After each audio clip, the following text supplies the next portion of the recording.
Rumble here. And All let's right. start with my new intro. Thanks to the great Stone Loki. I love this.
There we go. Thank you, the great Stone Loki. Loki's Mornings of Mischief, the great show, and my great new YouTubing pal and compatriot of the.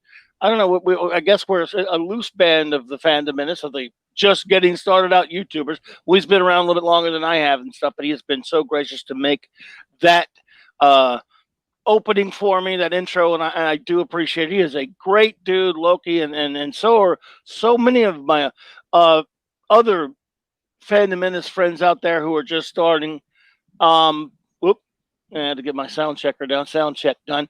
Many other friends I've made in the Fandom Menace, and anyone who is joining us or will joining us later. If you need to contact me or you want to contact me and tell me what a jackass I am or whatever, I want to say, please, you can look in the description below. There's a few different ways you can contact me. Of course, my Twitter, my Facebook, my email, things like that.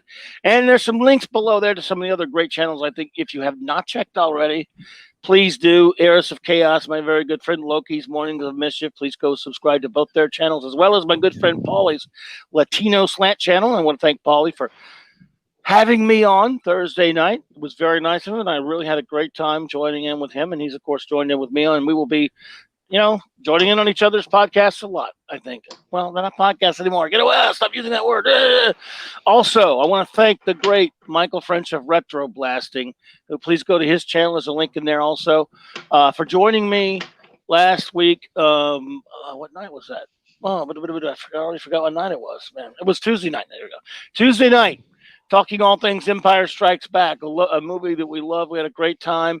And there are going to be a couple of snippets that I'm going to be chopping out of that. Oh, he's going to actually help me to chop out from that show that I thought were so strong and so just relevant that when he spoke about not only his, I guess, for lack of a better term, speech on the great Lee Brackett, his dissertation on Luke Skywalker is must hear stuff. I thought it was just fantastic, and I really, really love everything he said about it. It was brilliant. It was marvelous, and I think anyone who does not understand Luke Skywalker should hear it. And if you do, it was just very inspiring. And I want to thank my old friend Michael French for being with me. We have got another show in the planning very soon to be doing. Well, it'll be a lot more controversial topic than The Empire Strikes Back. However, and I as a rite of passage, I think all YouTubers must have. That was my 17th show, and finally, in 17 attempts at live streaming, I finally got not only one, but I got 3 dislikes. I had not gotten any dislikes before in my videos. Now I've made it. Now you can finally say I've taken my first step into a larger world. Because I got, what they disliked, I don't know, because when they dislike your videos on YouTube, you don't know why unless they tell you in the comments. So, and to be fair, Michael gets the credit. There may have been trolls of his because he gets a lot of them. But either way, there are times when I look at friends' live streams, whether it's one of the bigger ones like our buddy Doomcock or Gary or whatever, when I see the dislikes, I'm going, what are you disliking here? You just don't like the guys while you're disliking it. And that's the case on this, which is fine. I'm the kind that really doesn't really put a dislike on a video. Usually, even if I don't agree with what's going on, I kind of just, if I watch it or not, I don't do that personally. But I, I can't lie. I'm proud that I got one. Two, I mean three, in fact, three. Sorry, maybe more now. I don't know. So on that video, and maybe who knows? Maybe we'll get some tonight, and we will be proud if we do. But we like the likes as well, and we like our friends who do join in. Looks like we have somebody popping in there tonight. I am, as always, honored to have a guest who has been with me a couple of times before, an old buddy and a gent who knows his stuff when it comes to comics. He is known around the fandom menace by some of the big leaguers as the great Mark C. Hey, buddy. Thanks for joining me tonight. Thank you. Thank you. I'm glad to be here. You know, I don't even think about, you know, just any contribution to the fandom menace, because I'm just another dude who likes to listen to live streams as far as I'm concerned. But there was, they do, Az and Robert Meyer Burnett do, they alternate channels to do a live stream on the TV show The Prisoner. My favorite. And I super chatted Az this past week, and he goes, "Oh, Mark C. Oh, we were just talking about you yesterday on the Bag and Boards stream with Gary. We were wondering where you were. Yeah, we were concerned." And I'm like, "What?" Damn. It's like, seriously? I'm like, have I become? Yeah, you're a legend, man. I told you we were a legend. I know, but I was kind of surprised that they would actually mention me if I'm not even there. But it made me feel warm inside. I got warm fuzzies on it, so that I can say. Excellent. Yeah, absolutely, man. Well, you've been around a long time, and they know of you and everything. And you don't just contribute; you also participate in a good way and everything. And they know of you and everything. And apparently, RMB knows of you too. I saw him last night on the. Oh yeah. No. I am his official toxic fan. He is, well, you know, when he started his channel, he was very much I'm not going to say a shill. I don't necessarily believe in that term shill for most people. I think that there's definitely people who live in Los Angeles who kind of have been absorbed into the Hollywood bubble, so to speak, and don't maybe necessarily understand or hear what's going on outside of that metropolitan area, because there's what, 9 million people in the greater Los Angeles area. So you kind of lose. I mean, I think it's as big, if not bigger, than New York at this point. And so I think you kind of lose a little perspective sometimes on what's going on outside of your area, because, well, Hollywood is here, the stars are here, this is movie town. So, well, everyone else, you know, what does anyway? Because they'll commonly refer to things within their own live stream, talking about, oh yeah, you know, places that I have never heard of, have no clue what they're talking about, completely lost within a live stream because they're talking about locations somewhere in LA. Yeah. Oh yeah. Yeah, and really, I agree with you. I would never. I mean, I have my issues with him here and there, but I'm a big fan of his. And I wouldn't call him necessarily not so much a shield, because he will be straight with you on the things. I mean, I believe him. For example, when he's giving an opinion, I don't think he's shilling for anyone. I think he's giving his honest opinion. It's just like that fluff that happened with a certain YouTuber whose name I won't mention that I went through a couple weeks ago, who was attacking Doomcock and Gary for accusing them of being liars and dishonest about their opinions. And I think that's crap. You know, whether I agree with RMB or not, I think he's giving his honest opinions. His Twitter is, he tweets things I think are absolutely insane and idiotic sometimes, but you know, I know he has a good heart. Seems like a good dude. And here's the thing about that, man. He will talk to you. In other words, he will talk to people he disagrees with. To me, my only problem with anyone, whether I agree with them or not, and I know you're like this as well, Seth MacFarlane, who I love for the Orville, tweets the most idiotic things politically that make me go, I can't believe it. But you know what? He's friends with some people on the other side, and he'll talk to anyone. And that's, you know, so that's all I really think is important when it comes down to it. Even if you know. If you're talking politically, then yeah, I mean, I don't think any one side, you know, whether you're conservative, whether you're liberal, whether you're on the left, whether you're on the right, neither is completely 100% right. It's just the way it is. I mean, that would be foolish to think, and I think narcissistic to believe that one side is completely right over the other, completely. So the only way to kind of get an idea of what the other person is thinking that doesn't think the way you think is to have a conversation, have a dialogue. The problem is I think in many cases for certain people, they believe it's like, well, this is how it, this is how what the way it should be, and not wanting necessarily to deal with what is. And I think that's the biggest issue I have right now with a lot of people as far as when it comes to that. But that's not what kind of show this is. We're talking about comic adaptations. We're talking about movie adaptations. Absolutely. But you're right. And the only thing I'll add to that is I grew up in a time where the right and the left talked on Firing Line with William F. Buckley and then on Crossfire, and they talked to each other, and we need to get back to that. So, yes, and I only put this picture up first because this is Star Trek month. We're going to be doing a lot of Star Trek celebrating on the show this month. Tuesday is the official quote-unquote Star Trek day, but screw those idiots with their so-called Star Trek day. I say celebrate real Trek all you want. And if you don't disagree with me, go. Just kidding. Oh, it's gonna, never mind. Screw it. Joke screwed. Anyway, I love Star Trek, and we'll be doing some Trek shows. To start. By the way, I appreciated William Shatner's I loved Twitter feed concerning Star Trek Day. That made me happy. It made me really happy.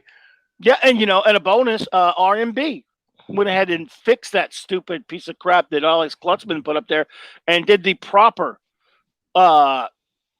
photo for a Star Trek Day ad, which of course excluded any of the fake Trek crap and put everybody in there. And of course, Kirk was as prominent like he should be, and it was really nice and had none of the fake Trek trash in it. So I was good on him. Good old RMB. That's a cool thing he does. So anyway, he's good, but he's a good dude, and I like him. And of course, great way to go, Shat. So I'm just putting that up there. But yes, well, and also since we are talking comic book adaptations, I can't remember the very first one I got, but before we go through that, I'll put it up there because I think this was it. But comic book adaptations, the funny thing about this dude is I think a lot of people have misconstrue when you say that. You got to watch it because a longtime veteran of comic geekness, when I mentioned I was doing this as a show and I was asking him some questions, first thing that went to his mind is what I think a lot of people think. Oh, you mean comic book movies? Yeah. Oh, you mean super, like the MCU or what have you.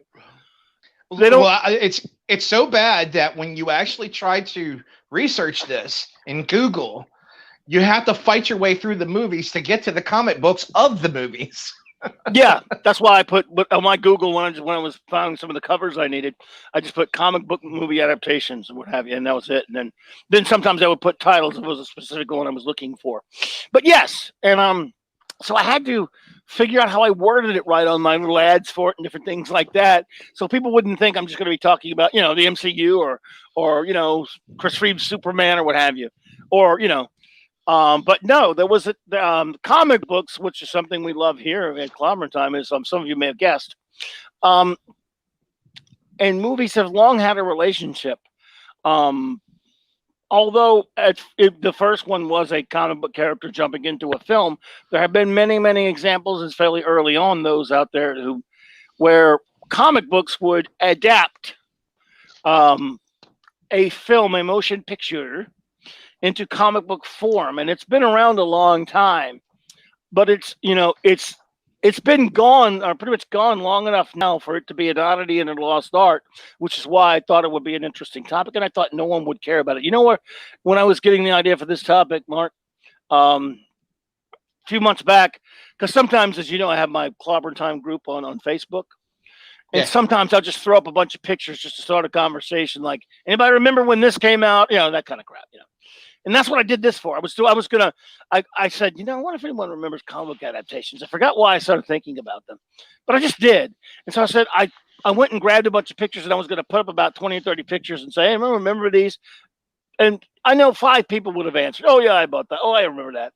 And then just didn't do it for some reason. I just had all those pictures, and somebody, every now and then, like Gary will talk about a comic book adaptation and things. Somebody will mention one, and I go, I don't know if anyone cares about it, but to hell with it. I want to do a show talking about it And if no one cares, that's okay. It will be fun to talk about with 3 of us. It won't matter. And then a few people have said, well, yeah, I remember those. That's a great topic. And some people have told me that. Whether they'll show up or not, we don't know. But it was a time when the summer movie blockbuster really brought these things out. Because in the 50s, they started adapting these films. And by the way, I don't know if it's even possible to find out which the very first one was, so I didn't go down that rabbit hole too much. I did load up a couple pictures of some old Dell ones, but I couldn't tell you here which the very first film to comic book adaptation was. So I'm sure someone can, and if anyone ever gets one of this and could tell us, I'd love to know it. But that's so far back, Mark. It's like, man, look, we weren't even alive anyway. And it's cool, though. It's great that they did them. They did a lot of them. I mean, dude, they did some John Wayne films. They did the War Wagon. They did El Rio Lobo. I got a couple pictures of them. I mean, I didn't know they did comic book adaptations of those. Well, there was a period in the 50s where westerns were big. If they weren't doing the film adaptations, then they were definitely doing them on television. Television, hell, during the 50s, especially after the Wortham trials, television and film adaptations were a big cornerstone of the comic book industry because they couldn't produce superheroes without, having torches and pitchforks. Well, yeah, they did a lot of comic book. I mean, they did comic book tie-ins to TV shows, but sometimes they did some movies as well, like you said. But yeah, as far as just a summer blockbuster film, I think it died out after a while in the 60s, although there were a few. But it came back with a vengeance, I think. Believe it or not, well, one of the very early ones that was when they started coming back in the 70s was a Marvel and DC venture, a joint venture. And I don't mean Rudolph the Red-Nosed Reindeer because that was kind of I don't know. That was also a Marvel and DC joint venture, but that was a bit different. That was that was the one I was thinking of, the Wizard of Oz. Yeah, the Wizard of Oz. Yeah, Marvel and DC present, and there's a big, long, convoluted story behind why both of them had to do it. They were fighting over it. I think at the time MGM had some tie-in rights with both companies. Because Warner, this might have been before Warner owned DC. I don't know. But I do remember this, and of course, I love the film, but I didn't buy this. And I got a buddy of mine who has a gigantic treasury collection, by the way. I've been putting together quite a nice treasury collection over the last several months. Just finding them here and there, and just saying, "Oh, new treasury. I don't have that one." It started with trying to get a few that I had as a kid that I lost and was trying to get back. I saw this one. I almost picked it up, but there was another one I wanted worse, so I picked it up instead. But this one right now, this Wizard of Oz is actually on my radar because I've seen the cover many times. I've never seen the interior of this book, so I have no idea who drew it or what it looks like. And there was another one also. There were 2 of these, but this was the one based on the film. Latino Slant, Paulie, hey buddy, good to see you there, man. Thanks for popping in, brother. I appreciate it. I see my friend who now has just a couple months back sent me a text. See, I have a pretty big treasury collection of my own, but I have a lot of gaps, and again, now they're just so ridiculously expensive. I had to stop a good while back. So he loves to send stuff like, "Hey, I'm going to pass you up soon, man. I'm going to pass you up," and now he's passed the world up because he's got every Marvel and DC one. Every Whitman one, every other one by other companies. I think he's pretty much one of the last ones he needed to get was the Marvel G.I. Joe one, and he finally got it. Yeah, I'm still looking for one for me. I had it, and then I lost it in the flood. So that one in the Battlestar Galactica and this one are kind of on my radar right now as far as treasuries go. For a while there, I was looking for the Fantastic Four. There's 2 of them, and I wound up running into both of them, so I picked them both up because I think it's a John Romita cover with the oval in the background with the rocket launch, and then it has all 4 of them on the cover. That's a favorite image of mine. Yeah, but I was gonna say I've seen this cover before to Wizard of Oz, and I remember a different cover. And you said there's a second one because I remember a different. Yeah, because it was a little less illustrated, A little more on the I'm not going to say cartoonish side, but if you want to base a scale from of art rendering from illustrative to cartoonish, it would definitely be more cartoonish than what the one you've got displayed is. And I want to say it had a red background. I could be wrong on that, but I remember one with a yellow background. That might be the one I'm thinking of then. But it wasn't a white background. I know that. Yeah, we'll find it later. We'll probably try to have to pull it up later and take a look at it. But yeah, it's that was not. It was a Treasury edition though. Yes. But I don't think it was based on a film. I think it was based on an L. Frank Baum book, but don't quote me on that. But then I didn't buy that one either. I was the one that I just wanted the Treasury editions of characters that I wanted. He wanted all of them, and so it didn't matter what it was. If it was, he got them all. So, and of course, the comic book adaptation, in my opinion, really became. I mean, it became huge with this right here. And do not even try to give me the headache of going through all the different versions of this Star Wars #1 because it's insane how many. They had a few different printings of this one and of all the early issues of the Star Wars comic book adaptation because Marvel didn't know how well this sucker was gonna sell. It just kept going through the roof. And but this one here was the first printing, I believe, because I think I was able to dig up the first printing. In fact, it was done. A lot of times they will do the comic book first until they started doing the Marvel Super Specials a little bit later. But they would do the comic book first, and you get a Treasury and whatnot. And there's a Treasury, the split Treasury, and there's a complete Treasury. And of course, there's the regular comic. You got them all three. I've just got the complete Treasury. I don't have the split ones. But I have the two split ones because it's they're actually numbered 1, 2, and 3. So yes. When I got the complete one, I was like, well, this is number 3, but it's all here. What's the other 2? And then I found the other 2. Yeah, that's the first of the split. And yeah, and I was like, okay. And I was like, well, I guess I have the story twice now. Cool. And yeah, because the early issues of the regular comic are quite a bit of a chunk of change there. There's no question about that. But some of the again, these things again, this was what really, really launched it. I think in terms of making the comic book adaptation huge, like it became for a while there, and every summer you could count on. If you read and I'm going to be doing a show about Starlog magazine eventually, fellas and ladies, if anyone cares.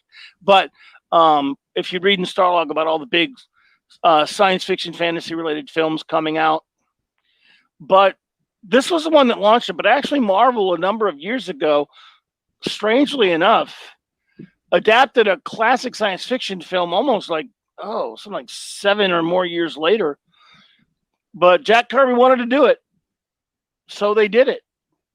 2001: A Space Odyssey. Jack Kirby not only did this, he actually took it into a comic book series. This is the Treasury edition of it, and he took it into regular issues and went beyond that. It's crazy, but Jack knew what he was doing. So, but it was Star Wars though that really kind of launched it. It was one of the first comic books I actually received as a kid. It was the complete edition of the Star Wars film. It was for that and a few couple other books I had received, and it was definitely one of the first comics that made it into my house for sure. So yeah, it definitely kicked off a lot. I mean, I probably one of my earliest memories of actually looking at a comic book. Yeah, and it was just, I mean, I don't know. I guess it was just a different time. It was pretty exciting to see a comic book of some movie you wanted to see. For me, it was anyway. Because like I said, as we started out a little earlier, my story was Star Trek, and we'll be doing a lot of Star Trek stuff this month in Star Trek month on Clobberin Time. I was around 15 years old when Star Trek: The Motion Picture came out, and I didn't get to see the show that much as a kid. And Marvel started putting ads on the back of comics for this comic book adaptation and for the film. And when I got this, something a lot of you may or may not know if you were back then, these adaptations, these comic adaptations, were usually released a week or two before the films. Because no one cared about spoilering back then. I'm not saying they were trying to be spoilers, they just didn't care. They just released it, and then it just didn't matter that much. But then again, it was on a time where they knew you were still going to go see the film if you liked the comic book, or you were going anyway. Love this Bob Larkin cover. God, I love this cover. I wore this sucker out. Dave Cockrum, inked by Klaus Janson, which was kind of muddy, but I didn't care. I loved it, and I went to see the film, and that's how I really fell in love with Star Trek. They started right when, in conjunction with this, a local TV station started showing it at 6:00 on Sunday mornings. We've got a VCR, the big old bulky early one, and I'm recording Star Trek and loving it. And this was, so a lot of people don't like the motion picture. I love it, flaws and all, warts and all, and I love this comic adaptation. I mean, I love Dave Cockrum's work anyway. I think Jansen really wasn't the inker for him, but I'll take it, and I love it. And then Marvel kept doing some other adaptations again, all around that time. I'm sure some of you remember. It's funny how they had Star Wars and the show that got called the ripoff of it, which I love, Battlestar Galactica. By the way, I'm not calling it that. Yeah, I love this show as well. Yeah, this one as well as a treasury. Yes, and again, these were always a lot of these early ones like this were multiple formats. You had your treasuries, you had your regular issues of a regular four-color comic. Remember when they used to call them four-color comics? Mm. And they used to have little paperback books. A lot of times of these comic adaptations. Here's the back of the Empire Strikes Back one right there. Go ahead. Yeah, the only one I ever had as in the novel form was Return of the Jedi, which was amazing because it had a totally different cover than the magazine version did, which most of the time they're pretty close, but the novel form of Return of the Jedi was completely different. I mean, completely out of left field. I'd never seen it before or since on any other thing that they did. So it was just strictly for that format. Yeah. And we're still in the 70s, by the way, I just want to say. Yeah. I remember when they went cheap, didn't do super specials or anything like that. I remember this dumb movie, The Deep, came out. Mm-hmm. They did Close Encounters. Yes, I went to the theater to see this thing. I don't know why. Nick Nolte. They did Meteor. They did Meteor. I didn't look for Meteor. I should have looked for it. I forgot all about it. It just goes to show you, but it's great that you mentioned that because I probably would have forgotten about it. And I'm going, dude, even in films that no one really remembers. But I'll show you one that I do not have and always wanted and wish I would have had it right now. And now it's probably just so ridiculously priced, or maybe not, but Walt Simonson, man. I'm sure I knew you'd have it, Simonson. Yeah, but I didn't buy it when it first came out, man. I wish I had. Well, I didn't buy it, and this is not the version I have. They, I guess it's probably maybe about 5-10 years ago. Dark Horse re-released it, and it's in the magazine. It's a trade paperback, but it's size wise it's the same as the Marvel Super Special magazines. But it at the same time they had also released, and this is the one I really would love to have gotten, which was basically it was an artist edition of the Alien illustrated story, and that would have been amazing to have. But but I do have this, but it's definitely a reprint that Dark Horse did within the last decade. Yeah, this was like an oddly sized trade paperback. I remember going into the store at Walden's all the time and flipping through it and wanting it, but I was like, I just didn't pull the trigger for whatever reason. I guess, I mean, I like the film and all that stuff, and I love Simonson, but I guess there were other things I want. But I still wouldn't mind having it now, and I know this would probably might be worth a bit of a penny, I would have to say. That version of it? Yeah, I'm sure it is. And other TV shows got, this was Whitman, wasn't it? Well, it was Marvel, but I think they did a lot of stuff in conjunction with Whitman. So Whitman had the Buck Rogers comic book, but for some reason Marvel did this treasury. The word treasury, there are only so many treasury editions, but DC never called theirs treasuries, but they were basically tabloids, for lack of a better term. But yes, they kind of treasury just kind of became like a Band-Aid. It became like a just a general term. But we talked about this one earlier, and this is my favorite one of all, probably. It took me years to track this sucker down. Look at the cover price. I had the regular comics, which they did a form of the regular issues. But this one, dude, Golden Album. But I mean, I know it was Gold Key or Whitman or whatever at the time that was doing the comic book. Yeah, yeah. As you said, I've never had this in my collection. I've wanted it, especially the more you talk about it, because you really can't go wrong anytime you're going to put the name Al Williamson and the name Flash Gordon together. It's never a bad day. Never a bad day. So yeah, I've been perusing around eBay looking for one of these because it's not in my collection and I must have one. Must have it indeed. I know, man. Look, it took me. This obviously came out when the film came out, and I remember. I know I bought the regular issues, and of course, again, it was. Oh God, it didn't look like the movie so much as it looked like an Al Williamson, which kind of and it was in that way reminiscent of Alex Raymond, Flash Gordon, a little more serious.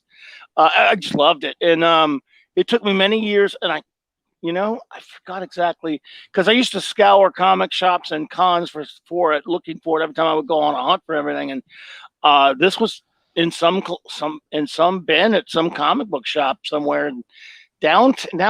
I want to say it was down here somewhere. I just one day didn't expect to find it, ran across it, got it for $2. And this was it was all the way into like the early 90s before I was able to find this. This is a question I wanted to ask you when it comes to film adaptations. Mm-hmm. When you're adapting a film, if this is a film based on a property that has been nothing else but a film, you basically two different types of these adaptations. You have they're adapting films that have been nothing else but that film, and then in case of like Flash Gordon here, it was a comic book that became a film, and now you're adapting the film version of the comic book.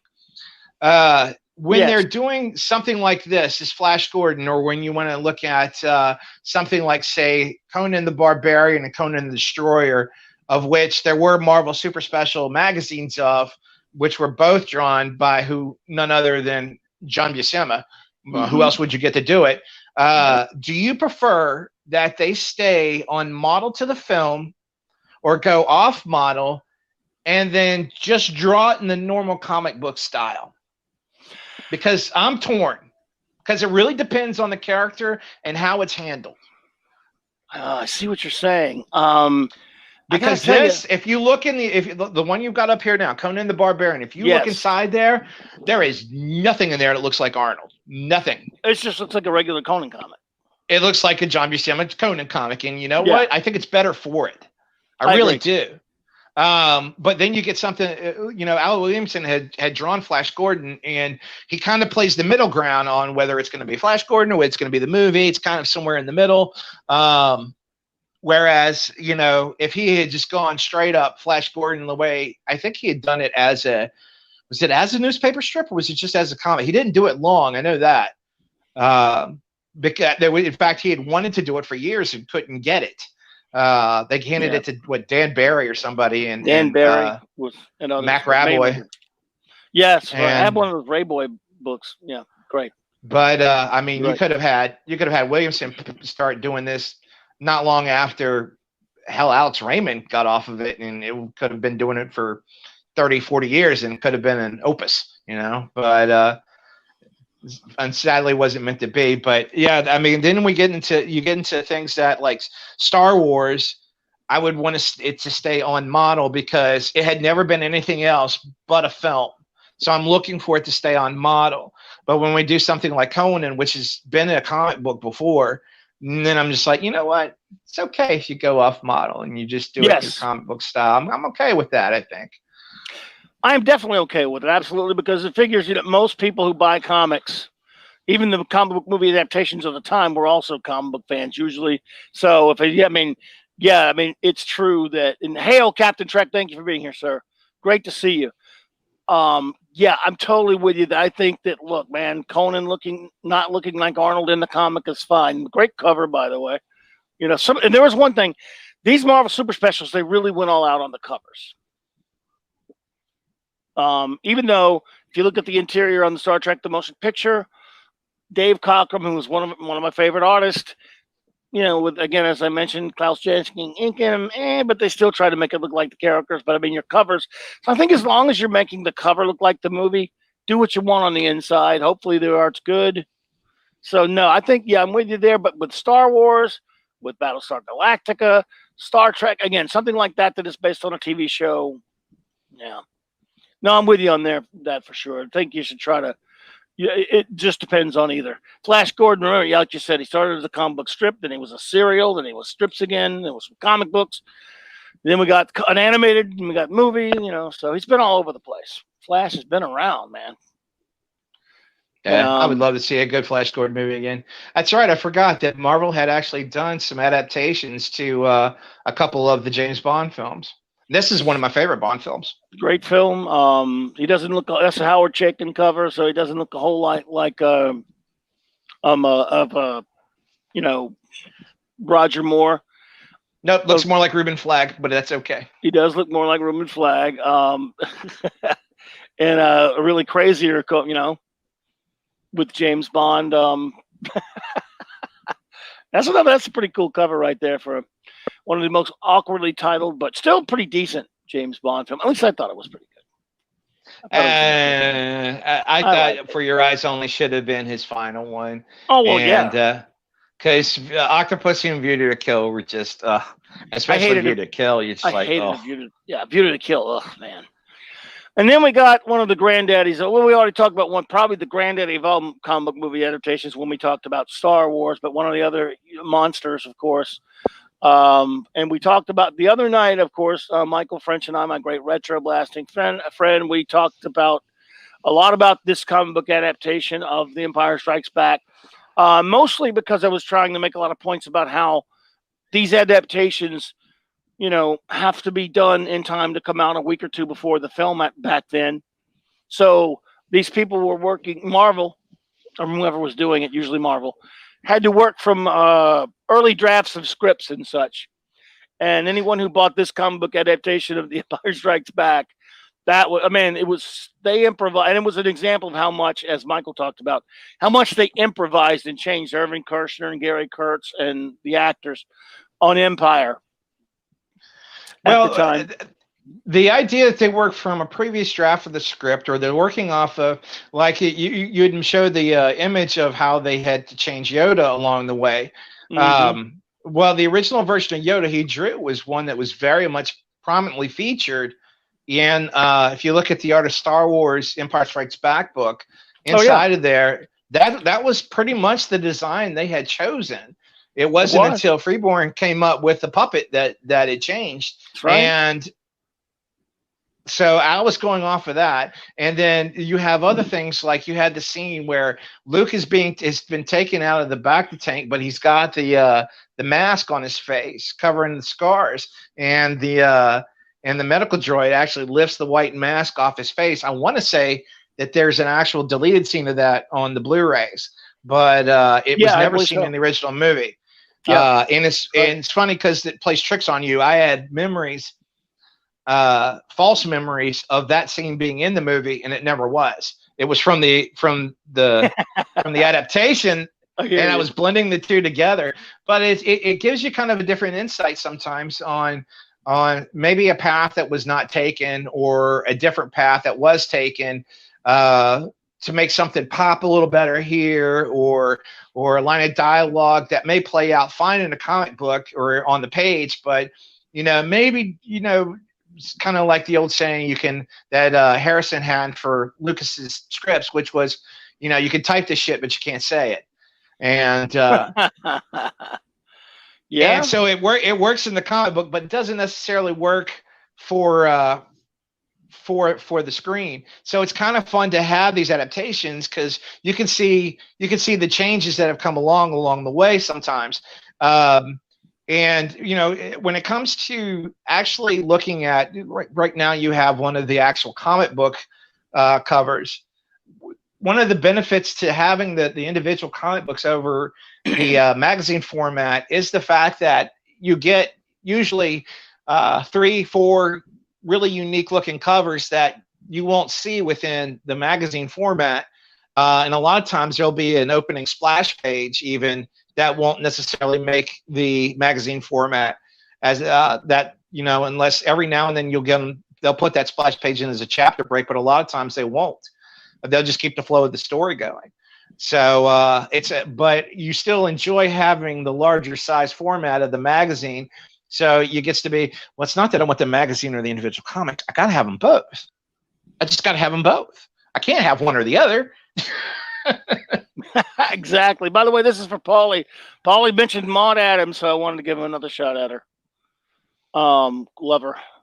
Roger Moore got 2 shots at her, so. 2 are, yep. I mean, Roger Moore had her in 2 films, dude. She's one of those Bond girls that made 2 appearances. One of the, if not the only, one of the very few.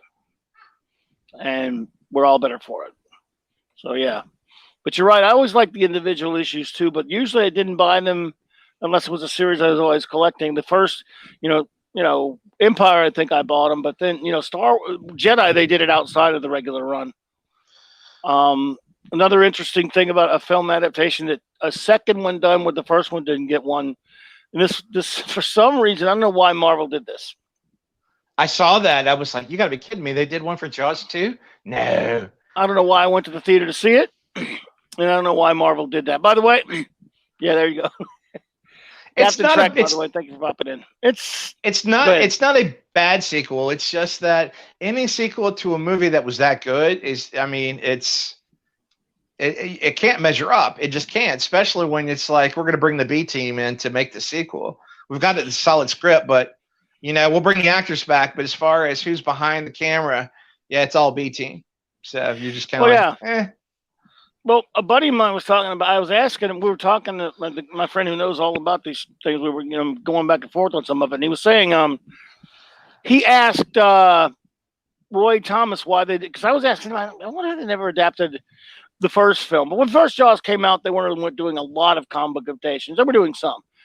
But I asked him, I wonder why they didn't do that. And he said he asked Roy Thomas many, many years ago. He said Roy Thomas said something about they didn't want to adapt an R-rated film. Well, Jaws was not rated R. I went and saw it when I was friggin' 11 years old or whatever it was in the theater first. And a lot of kids went to see it. And we all, and I checked with, I double checked. It was not an R. So no, well, PG? I think Roy was just misremembering it, which is okay. But that was a long time ago that he asked him that. I'm just saying, yeah, he kind of. Yeah. So, well, you also have to remember. You also have to remember that the adaptation or the film itself, nobody knew this thing was going to be a hit, so there was no reason to do an adaptation of it. So by the time the second one comes out, yeah, everyone's looking forward to it, but nobody understood that it was going to be a hit. And like as you said, these things have to be done months in advance so that they can be ready for the time the film comes out. But you know, throughout this, we're getting right up to it. There's the Logan's Run one, but right around the same time The Empire Strikes Back came out, Marvel did one, and I didn't know this existed, and I'm going to have to hunt it down because I can't believe they did the adaptation, and I just got to see it for my own eyes. But they did an adaptation to Xanadu.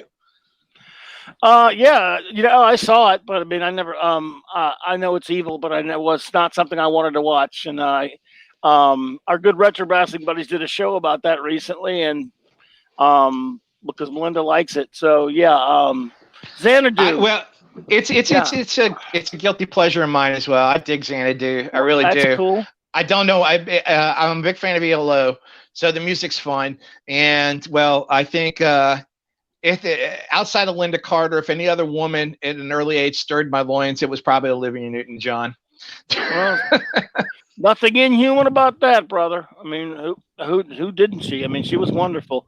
In fact, I'm going to pull it up just for you. But Logan's Run, the Logan's Run comic, though, was interesting because they didn't do any Marvel Super Specials or Treasuries on that. They just did a regular series. George Perez worked on it, and one of his first things, right? And it was pretty interesting. They did this and then just kind of continued on. A lot of it adapts some of the book, and this is not the only time that has been adapted now. And so, yeah. Well, even before that, you also had I want to say they were magazine editions, but they weren't Marvel Super Specials. They were just Marvel magazines. I think they were Marvel that was adapting the Planet of the Apes films. Oh, well, they did a bunch of the black and white mags. I have them. Well, through those black and white magazines, they did their own individual, their own unique stories. But at the same time, through my reading, I've said that yeah, within the magazines, they adapted all 5 movies within the magazine. It did happen. Yeah, So I was like, I oh, have cool. them. Yeah, I love that black and white Planet of the Apes magazine, dude. Loved it, and they did adapt them all. Interesting enough, and there's another weird thing: is it's backtracking a little bit, but there's a reason for it because when Marvel, again, they were just playing around with the comic book movie adaptation a bit at a time. But before that, like you said, and I'm a big apophile. That's what they called us fans of Planet of the Apes in the '70s. I love the films, well, especially the first one, but they adapted them all in their the Marvel Black and White Apes magazine, by the way, if you're an Apes fan, you got to have it. It's great. They had some great stories that had nothing to do with the films. A lot of really good stuff.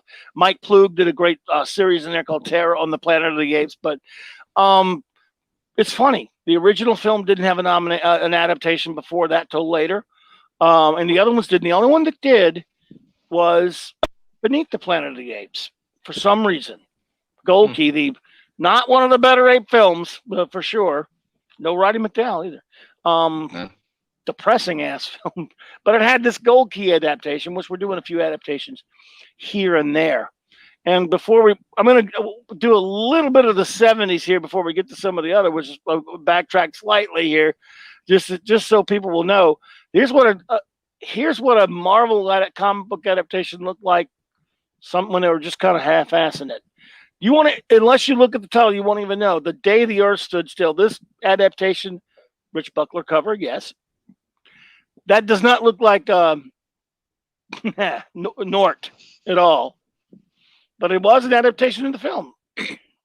And some of the Marvel comic adaptations, I didn't even know this existed. Looked like that. They had a series called Worlds Unknown. Had a lot of different adaptations, including, by the way, the Star Trek episode Arena, which was taken from a story by Frederick Brown, which Star Trek people had to buy the rights to it, so they would beforehand, so they could, and you could actually go online and read a PDF of that one. I just did it recently because that was a science fiction story before Star Trek adapted it, and so there was a lot of stuff like that.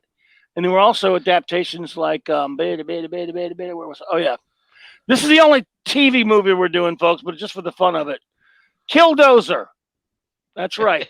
From a Theodore Sturgeon book, though. Yeah, I don't know why I did. I just one of the things that upsets me because I think they did one for War of the Worlds, George Pyle's War of the Worlds. Somebody did. If I recall correctly. I could be mistaken, but I could have sworn that it did get adapted as a comic. When you're doing these old 50s science fiction films, like I said, you mentioned Rick Buckler did. Yeah. Do you know who was the interiors on that? I didn't really look on that one. I mean, it's been so. I actually had that comic, but I don't remember who did the interiors on that one. I know this is a Gil Kane cover here. Because that purview of 50 science fiction, when it comes to trying to adapt it to comic form, really should have just fallen directly square into the hands of Wallace Wood. Woody would have been perfect on those. I mean, absolutely. Gil Kane cover here. This was like the second or third, maybe second remake of the Island of Dr. Moreau there, and Marvel again just kind of chinched it, did a little bitty comic book of it. So they were doing some of those things back then. They even did some of the Sinbad movies. Golden Voyage of Sinbad. Was it Golden or I think Golden is the one that had Tom Baker, or the great Dr. Tom Baker as the villain. Or was it Seventh? And so I was just showing some of the weird, some of the really films you wouldn't have think that have an adaptation, and then some classics got an adaptation many, many years later. This is a huge, bigger than a Treasury edition. I remember buying this at a TGNY. I love the original Willis O'Brien King Kong. Yeah.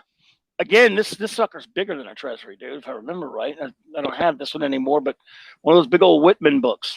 So I like showing some of the obscure ones before we get on to some of the big uns, if you know. Yeah, although it's funny now that I'm older, looking at the same Treasury editions that I had as a kid, they just don't seem as big as they used to. No, that's true. That's true. They seemed so ginormous when I was a kid. Yeah, absolutely. The Black Hole. Now, this one, of course, Jack Kirby, as you know, actually adapted into a comic strip series for a short time. He adapted this film for a short time. Here's another one that I don't have, and I always wanted, dude. Steranko's Outland comic adaptation. Oh, I didn't even know this existed. That would be amazing. This was, oh God, it's beautiful. I mean, I've seen a lot of pages from it. I never really, you know why I didn't buy it? I mean, I loved Steranko at the time, but I'm a kid, and I went to see Outland. I didn't really like it that much. It's not one of my favorite Sean Connery films, you know? No, it's boring. Yes, it's a bore. So I didn't buy it, but I wanted this, and this was expensive, man. This was at Walden's.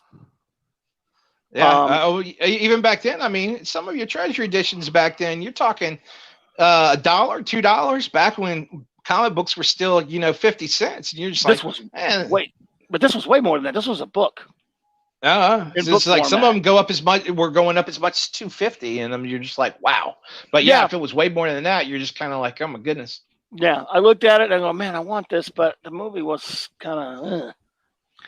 And here's a smattering of some of the different regular issues out there. Labyrinth. Remember that one, everyone? I mean, Dark Crystal, Dragon Slayer. I had the magazine for the special, super special Dark Crystal. Yeah. And then again, they have. I always went. You were talking earlier about the regular issue formats. I always tended to lean, if I wanted it, to the super special. Well, I did too. But like I said, there's pros and cons to both. This is one I don't have that I'm desperate for. And you know what? This is a small one. This is not a magazine size. Really? There's not a magazine size for it? I'm almost positive there is. No, this one was in comic book size for some reason. I don't know why, but there was no magazine format size. And it was Marvel Super Special. It was numbered and everything. And after that, they went back to the big size again. I don't understand why they did it. I remember when it came out, I'd seen the film. I think I had this before the film. Bought it, was excited, all that kind of stuff. And of course, it was Al Williamson, so with a Steranko cover, as you can see. And cool stuff. I wouldn't have wanted this as a kid. I grew into this film. I didn't get into this film until around the mid '90s when I felt like I was old enough to kind of understand and appreciate it. So the comic would have been lost on me. But I do want it now. Yeah. I mean, it's, oh boy, look at that. Uh-oh, we've got our first challenge of the night, folks. Outland, man. Well, to be fair, Polly, I saw it when it came out when, what was it, 1980ish or 79 or whatever. And I was 7. I was a kid. It was kind of like, it was high noon in space. I tell you what, Polly, let's watch it one day, man. I will watch it again if I could ever find it. But so you liked it? That's cool. Well, it's Connery, so that's respectable, buddy. We are challenged, sir. You are on crack, bastards. Well, I'm going to take your word for it there that it is good, though. Another old one, another favorite film from the 60s that I found out that I think I have this somewhere years ago. I love Fantastic Voyage. They did a comic book adaptation. You'd be surprised the films they did comic book adaptations of. It's insane, man. Yeah. We're going to do a weird one now, since we did Star Trek the Motion Picture. Not a weird one, but do any of you know which Star Trek film did not have a comic book adaptation for like 30 years? I know. You do. And you all know. This might have been I'm not sure now, and you might know. This may have been the last comic book adaptation ever done, and this was like 2010 or something. One of the last. No, they still do them. They do. But really? Well, I mean, like every Star Wars film up to this point has gotten one, except for Rise of Skywalker. I know, and even some of the Iron Man films have gotten adaptations. The problem is you run into these scenarios now where what they're doing is they'll do like preludes to the movie, and you're just like, well, this is boring because you're creating basically fan fiction of what would have happened before this. You really don't. But, and not only that, but it's in a comic book shop where I can buy any Iron Man book. So why do I want this? Why wouldn't you put this out? And this is where the death of the movie adaptation comes about, is the death of the newsstand market, because this was an impulse buy when you were going to the drugstore and you're going to see the movie the next week, and you're like, oh my God, I've got to have this right now because I'm going to see the movie, and this will give me some idea of what I'm going to see.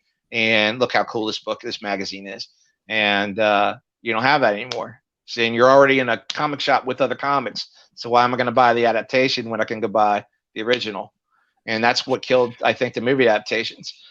Yeah. Well, the reason why I brought this up is because, as you know, Star Trek 2, and we'll do a little bit of Star Trek for a second here. Star Trek 2 did not get an adaptation because Marvel, after they did their Star Trek, the motion picture adaptation, they did about like 17 issues or so of their regular comic that took off beyond it and did not do all that well. I bought them all, but they did not do all that great. They were also doing a comic strip at the time. I have some of the book albums of those. I love the Star Trek comic strip at the time. And it kind of, that strip ended, like the last couple of ones actually had the Wrath of Khan uniforms, even though it was a little bit before the film came out, or right around the time the film came out. But Marvel was canceled, was done with Star Trek. They didn't make any money on it. DC had not picked it up yet. And so it just kind of, their comic books, Star Trek comic books, were in limbo. The old nobody had the license for it. Yeah. Nobody had the license for it. And they could have, though, but they just didn't. Yeah, they just, I mean, or either Marvel, Marvel didn't want it anymore. So they skipped right to Star Trek 3, The Search for Spock, after Marvel had already, DC had already taken back over. And what was funny about this was, after this film came out, as you know, as often happens with a comic book tied into a film series, and it's a continuing comic book, at the end of, spoiler everyone, at the end of,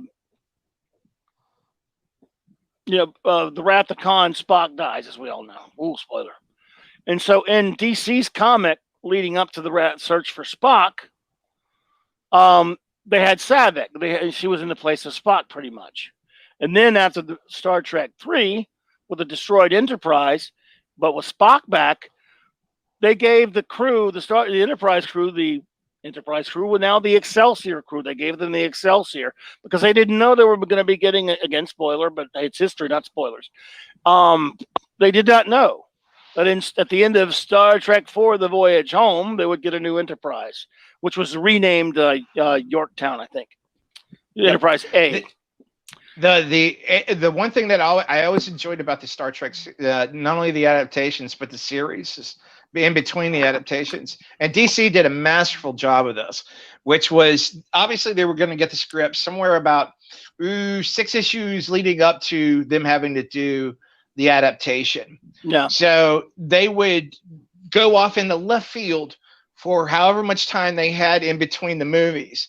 And then in about 6 issues, they had to find a way to try somewhat canonically maneuver their way back into a position to where, so when the new film starts, they can go ahead and they can be back on it.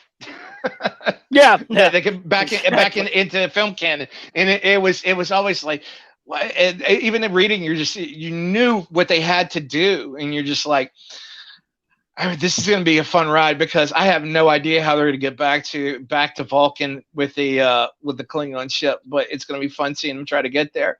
Now, I did some checking on the Star Trek adaptations, and Wrath of Khan was an oversight. By the way, I think that was IDW that did that one. It is gorgeous. Right. Good luck finding it. It's not an easy hunt. I'm glad I don't have it. Yeah, I don't have it. I can't find it anywhere. Really? And wow. No, it's a white whale. Wow. Anyway, they did Next Generation ones. They did one for Generations and then First Contact, and then poof, that stopped it. No, they didn't do one for Insurrection. They didn't do one for Nemesis. So First Contact was the last of the actual adaptations until they started doing them for Fake Trek, Abrams. Crap Trek, and then they went back, and once IDW had the license, went back and did Wrath of Khan, and God bless them for it. They did a beautiful job on it. Notice they left Kirk off the cover of Generations for some reason, strangely. At least this one. There may have been other ones, to be fair. I don't know. No, that was pretty much it. It was a trade version, but okay. At the same time, it was really being sold as a Next Generation film with Kirk in it. And as far as You know, you had the two captains come together poster, but other than that, every other promotion that I saw on this was really pushing that this was a next generation movie. No. So you know, it wasn't a half and half. It was all next generation, and we got Kirk for you. See, and that's kind of how it was promoted. And which my boy Doomcock has said he has never watched, and he will not. I applaud him at that, but I watched it anyway. I don't like what they did to Kirk either, yeah, but it's a good, you know, it's actually a halfway decent film if you don't account how horribly they handled Kirk, but it's partly Shatner's fault. He let it happen, so.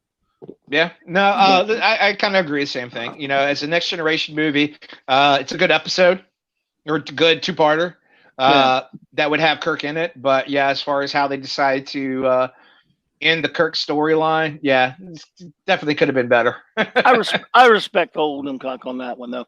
And now I'm going to take you back to a little bit in my past because we're like jumping all over the place. This is one of the great. I mean, you can if you can put together a better movie going day, anyone out there, I challenge you to do so.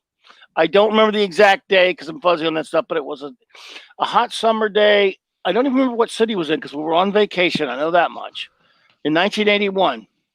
And in the morning, I went to see the film of one of my favorite filmmakers, Mr. Ray Harryhausen. And saw his last film he ever made and put together.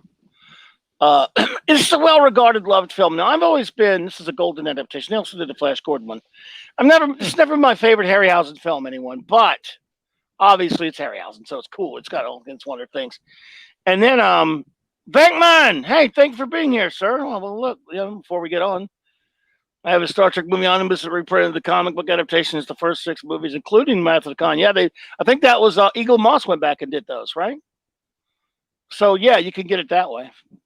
You can also get it as a PDF format, and or as a true.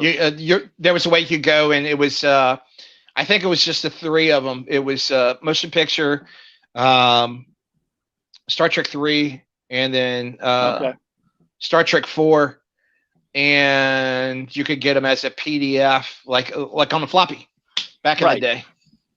Gotcha. Thank you for that, Venkman, by the way, and thank you for stopping in. We appreciate it. So that day, I walk out of a theater. Again, we were on vacation. God, I wish I could remember where it was. I used to go see a lot of movies on vacation. And these are 2 films that I wanted to see a lot because I saw them in Starlog magazine. Hint, hint, we'll be doing a Starlog show soon. If anyone cares. I hope someone does. And Start Generation is a decent film so long as you read them out. J.M. Dillard. Yes, she did a lot of novelizations. Thank you, Venkman, for that, by the way. And then later in the afternoon, I went and saw this one by myself, got dropped up to the theater. Then my whole family, it was still pretty good. But can you make it even better day? Can you watch a better film? You can indeed. You can indeed. Went to see Raiders of the Lost Ark for the first time. And that is one of the great movie experiences of anyone ever. Certainly for me. And my God, I saw Clash of the Titans, Raiders of the Lost Ark in the same day. You can't beat it. It's still in my top 5 all-time favorite films. Pretty cool, I guess. Chaykin cover there, and he doesn't look as much like Reuben Flagg as Bond did. I want to say that I can't imagine somebody going to John Buscema, who did the interiors on this, and say, "All right, well, we need to make this look like Harrison Ford," and he's just going, yeah, right. And then it's like, oh yeah, sure. And then the guy walks away and says, yeah, all right, great, we're on the same page. And then the editor goes away, and he's like, because the books, it's a really good adaptation, it really is. But John's going to draw what John's going to draw, and it's going to be great, but it's not going to be exactly like what you see in the film. So there you go. But it's still a fun adaptation, and this is one of those cases where I can almost forgive because the adaptation not being strictly keeping the likenesses, because it really comes down to the fact that Buscema is such a great storyteller. Sadly, his beautiful art was butchered and bastardized using Klaus Jansson's inks. But I really would like to have seen what would have happened to somebody else that inked this book. Yeah, I've never been anti Klaus Janson. I like him on Miller. I like some of the stuff, but he's not, there have been people he shouldn't ink, or there were people he should not ink. I should not have inked. I would have to say as well, being as nice as as I possibly can. Yeah, so it didn't work out all that well. Remember, oh, by the way, a little earlier, and again, so Raiders, great cover. I'd forgotten it was Buscema who did the interior of that. I didn't check interiors on a lot of these because I just forgotten who did a lot of them. And I figured that's a rabbit hole that didn't really matter much as we're just talking about the topic itself. But sometimes I remember. I'm glad you remembered that. By the way, Close Encounters, I showed the super special earlier. There's a Treasury that I know my buddy has that I don't have. But that Treasury cover, I actually somehow I just prefer that Treasury cover to the super special cover, which I lost it. Oh, we saw it earlier. And then there were some other, again, DC. Here's the point I would make about Marvel and DC, their adaptations at the time. I think DC was a little bit chinchier than Marvel. Look at Marvel would do something like this. They would do also, I mean, not just that, they would do that. And, they do a super special. They do a Treasury. They do regular issues, Whereas DC, I guess it depends on how cheap the film was, would do something like this. They would sneak a comic book adaptation into an annual, which I bought, of course. I can't remember if this was Tom Yates or whoever did this one. Been a while. I've never seen it before, so I don't know. Not a great film. Bought it. Went to see it, of course. I mean, bought this. At the time, Marvel had brought back the Swamp Thing comic book. This was before Alan Moore, changed it. And they did. It was slipping in sales, but they adapted this. Sorry, I'm getting beat. I should have turned my ringer off. I did not know anyone would call this time. Idjit, you idjit, Larry. Larry, you're an idjit. Just text me, dude, so I can ignore you that way. Just kidding. If he's listening, and he's not. So yeah, Swamp Thing film. I don't know if they adapted the second one. Did they? I don't know. Probably not. No, they didn't. No, pretty sure. No, but I actually enjoyed the second one. The first one's a better movie than the second one. The second one is a glorious train wreck, and I would actually like to see, because they made the costume a little more Stephen Bissett-ish, and would like to have seen him do an adaptation of it. But no, I don't think the second one did. We're sitting here talking about these, and it just kind of occurred to me, I don't think DC ever did a adaptation for Superman the movie, did they? I know there is the magazines, no, they were not, but there was never an adaptation. No, what happened was they couldn't even do novelizations because of a fight with the Salkinds that they were having at the time. So there were two big Treasury editions that were about like the making of type things. I have them. There's a Superman the movie one. A big one is Treasury size with Chris Reeve on the cover, and another one, Superman 2, the same deal. And they couldn't even do novelizations. So that they did two Elliot Magan novels, Miracle Monday and Last Son of Krypton. So no comic book adaptations. DC wasn't really in the comic book adaptation business that much at the time either. This was one of their early ones right here. Nah, but all you had to say was the Salkinds, and that kind of explains everything away. It really does. Yeah, but I think as far as a comic book, though, I just think they didn't. I don't know. You think they would have adapted it, but I think they just didn't care. I'm not sure what. So I don't know. I don't know about that. But yeah, this was If you were to get somebody to do go back and do a strict adaptation of that movie, who would you want drawing it? Well, since he's not around anymore, I would want Kurt Swan, but I'd like to see someone like if you tell me I can have anybody, I want that. But if there's anyone right now, like could Alex Ross do one? Could I have him doing it? Yeah, sure. That would work. No, that'd be awesome. That'd be awesome. Yeah.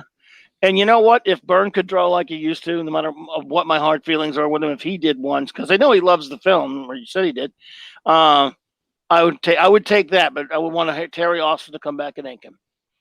That'd be awesome. 2 didn't get one either, as we said, but you know what did get one? Well, we'll go back to Dragon Slayer, but since you did bring up the Superman films, that did for some reason. Not only did that get one, God, this was crap. And in fact, by the way, Kurt Swan did it, but it's still. Yeah. Did he really? Okay. Well, I'm glad he got a paycheck. Yeah, and then they even did this one. So Ordway cover there. But yeah, that's so. Yeah, just to backtrack a little bit with what you were talking. Did Swan do the interiors on that one as well? I didn't buy it. I can't remember now. I don't think so, though. I don't think so. I think he was doing Action Comics Weekly at the time. And, no, that's pretty fucking terrible. Action Comics Weekly was a rotating, so it shouldn't have been just Kurt Swan on Weekly. There was a lot of people working on Weekly. So yeah, but this is the most underrated. This is the most underrated movie adaptation. There is a little known artist. I say little known, but she's quite famous for her working on the Incredible Hulk. I love her. And the book, some of it looks she gets the likenesses well done, some of them not quite so much, but the overall interior of the book is just beautifully drawn. I love this book, and Marisa Verne just did an exceptional job on this one. I love it. If you can, and you can find it for a steal too. I mean, you can get it for under $10. If you run into it anywhere, you go in a shop, say, "Hey man, you got any old magazines anywhere?" And go through them. If you can find this, by all means, pick it up, and you'll thank me. Even if you didn't like the movie, even if you don't enjoy the story, you can appreciate just the art in it, and even the color job on it's beautiful. I thought they really did an awesome job on this book. It's in my collection, and I'm happy it's there. I love it. I love Maurice Severin. I've always been a big fan. This looks like a Bob Larkin cover, but I couldn't swear. Maybe a Just Go. I don't know, but I always liked that kind of cover. I always thought, when they had a comic book adaptation, some of these covers are really nice because they went all out. It didn't just like a normal comic book. You knew it was a movie going in the comics. And I appreciated those covers the best. And as we've been doing every now and then when we're sticking relatively on a fairly straight line, but with a little time travel involved, once in a while we harken back to the early golden age of these adaptations by Dell, one of my all-time favorite films, The Great Forbidden Planet. I love it. And I have a buddy that has this one. I would love to have this, and I don't even want to know what it's going for. I don't even want to know what it costs because I have not looked into it, and I don't want to know, but I would love to have that. That's beautiful. Mm-hmm. Yeah, those photo covers. Now we're still in we're swinging all over the place, but we're kind of still in the early 80s. This is a fun story. Not that, well, the movie so much. It's a isn't it weird that there's a Sienkiewicz cover? Great one, though. Yeah, no, it's some of his best work, I think.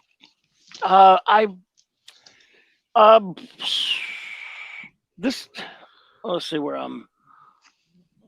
see what Venkman has to say, because sorry, I don't look over to the comments some of these times, my friends, and so I go slow. DC didn't do a comic adaptation of Superman 1 and 2 because Mario Puzo had it in his contract that he would have to get cut. Yeah, that's true. Again, it's all part of the Salkinds thing we're talking about, but that is true, absolutely. You ever read the Puzo script, by the way? Jesus Christ. This is also why they never did novelizations of 1 and 2 either. Thank you, Venkman. And by the way, Venkman, if you ever read the 3 zillion page Mario Puzo script, don't. Or do, maybe, because if you could find it. I read like a big chunk of it long ago. I forgot who had a copy of it. God, it's been since like the 90s. It's insane. It sucks. So, yeah. Hey, Patrick DeLeese, my good friend. Go ahead. Kojak was in that script, as I recall. Not Tully Savalas. Kojak. That's right. Yeah. My favorite comic book adaptation is The Last Jedi, a true masterpiece of Dookie. It is that for me to poop on. It is trash. Yeah, it is a great cover for that Forbidden Planet book, Eastland. Thank you so much. I love that thing, man. I want that goddamn cover. But this, of course, for those who do not know, but you all do because some of you are old enough to remember.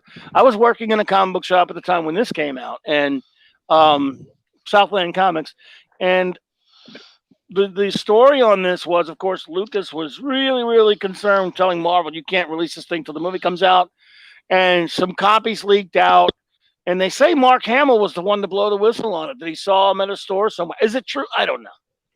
I've read that and other accounts. I've read that the FBI raided a drugstore in New York because they had copies. They say Mark Hamill was up there and he's the one who saw it. Is it true? Again, can't tell you it's true. It's just one of those fun things. Maybe it's urban legend. I don't know. But I remember, hell, we got ours before the damn movie came out, a week before, just about. And I thought I was like, yeah, screw it. You don't read it. And that was when there was no such thing as the word spoiler, and nobody was a spoiler pansy. No one cared. You knew not to read the thing. The novelization was out too, by the way. So I don't know why Lucas was squawking. I bought that also, didn't read it, but I bought this and flipped through it. Al Williamson, but a lot of Russ Heath and a lot of other artists worked on this as well. Didn't Dave Stevens work on this a little bit?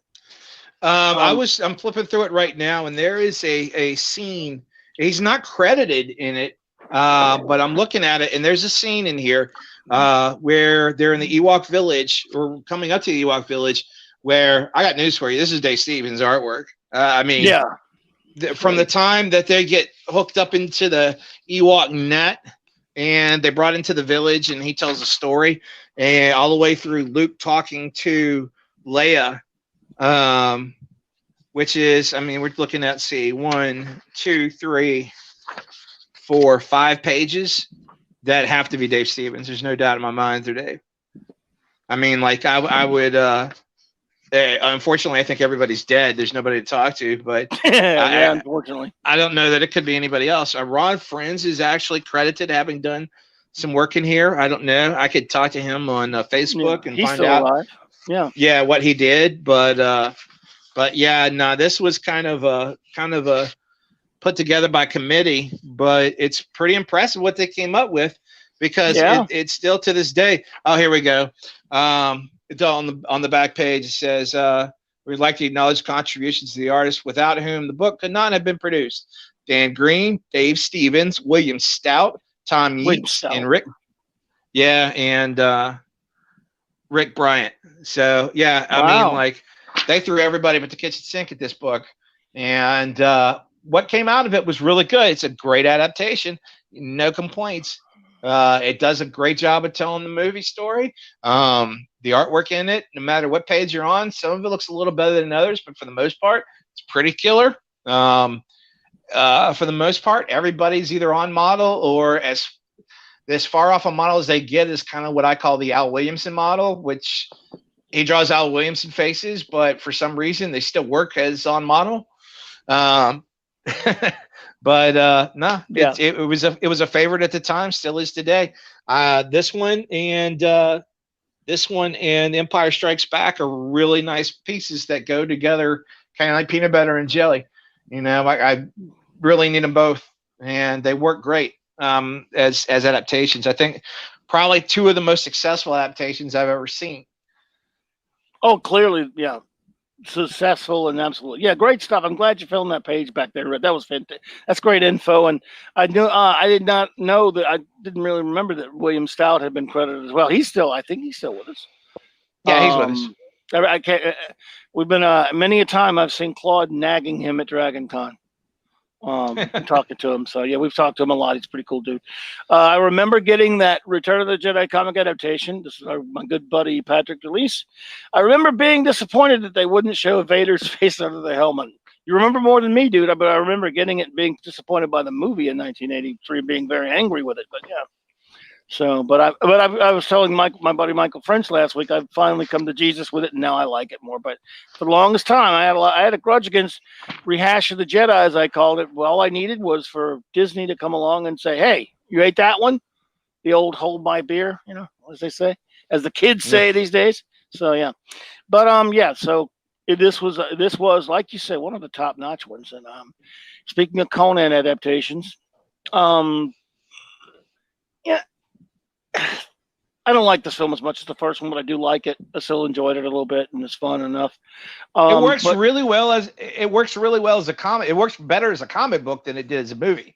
Again, you know, great art by John Buscema. However, the coloring on the first one was let's see who did the coloring on this.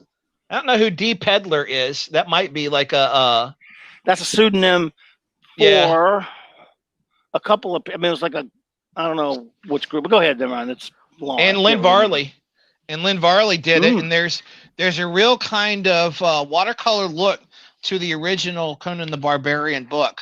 The it's beautifully colored. It's got highlights, and you can kind of see where, where he's kind of covered in dirt and stuff like that. But it's all done via watercolor. Whereas the Conan the Destroyer, George Russos, who was famous for actually inking Jerry Robinson back in the old Batman days, who was kind of a jack of all trades, he wound up doing the color on this thing, and it's really just a study in flats. And it's not badly colored. It's just compared to how the original Conan the Barbarian was colored. It kind of says a lot as far as the movies go, going from the budget of Conan the Barbarian to Conan the Destroyer. It follows suit in the books as well. But the artwork but the artwork itself is still drawn by John B. Simmons, still looks amazing. And like I said, I think if you wanted to find out what Conan the Destroyer the movie was, I would recommend you not go see the movie or watch the movie, but actually read the adaptation, because it works well as a comic. Because it's just another episode of Savage Sword of Conan without the boobs. So yeah, the movie's sort of fun though. But Will Chamberlain, I was up there, and Grace Jones, but it was still fun to see Arnie get another crack at it. So I liked it. But I remember another one of those movies I saw on vacation. What was vacation with? I don't know what it was, but I used to go on vacations and get dropped off at movie theaters. That's what a sicko I am. But yeah, thanks, Patrick DeLise. I appreciate that, by the way. RR, hey, RR, great to see you. Thank you for being here. I could tell you a story about going to the movies on vacation that would make you laugh. But no, I'm glad to see RR here. I hated to interrupt you while you're acknowledging the fine people who are here listening to us today. But I agree with RR about that. Yeah, it's inferior to the original. There's no question about that, my friend. But yeah, if you have a quick story for there, certainly. Well, we're gonna be in 1984 for a while with some of these adaptations. Well, I'll just take us back to 77 just for a minute. Mm-hmm. It's the summer of 77, and we used to go to Pittsburgh, Pennsylvania for vacation every year. My dad has family up there, and I am a kid who's probably at this point seen maybe 3, maybe 4 films in his entire life. I think the first one I ever saw, my dad took me because he didn't have a choice, but he took me to see The Great Waldo Pepper with Robert Redford, which is kind of a bizarre movie to see as your first film. But I loved all the wing walking and kind of the aerobatic stuff of all the biplane flying.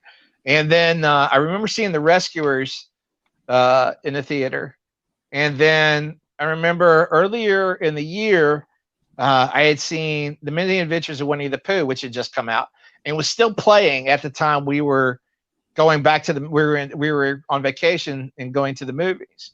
I knew nothing of this space movie my father wanted to see, but I wanted to see Winnie the Pooh again, to the point that I threw a tantrum in the middle of the lobby of the theater and just about got my rear whooped over it. And so I was giving my popcorn and my soda and my candy, and grabbed by the ear and marched into the lobby, where I was told to shut up, sit down, and enjoy the flick.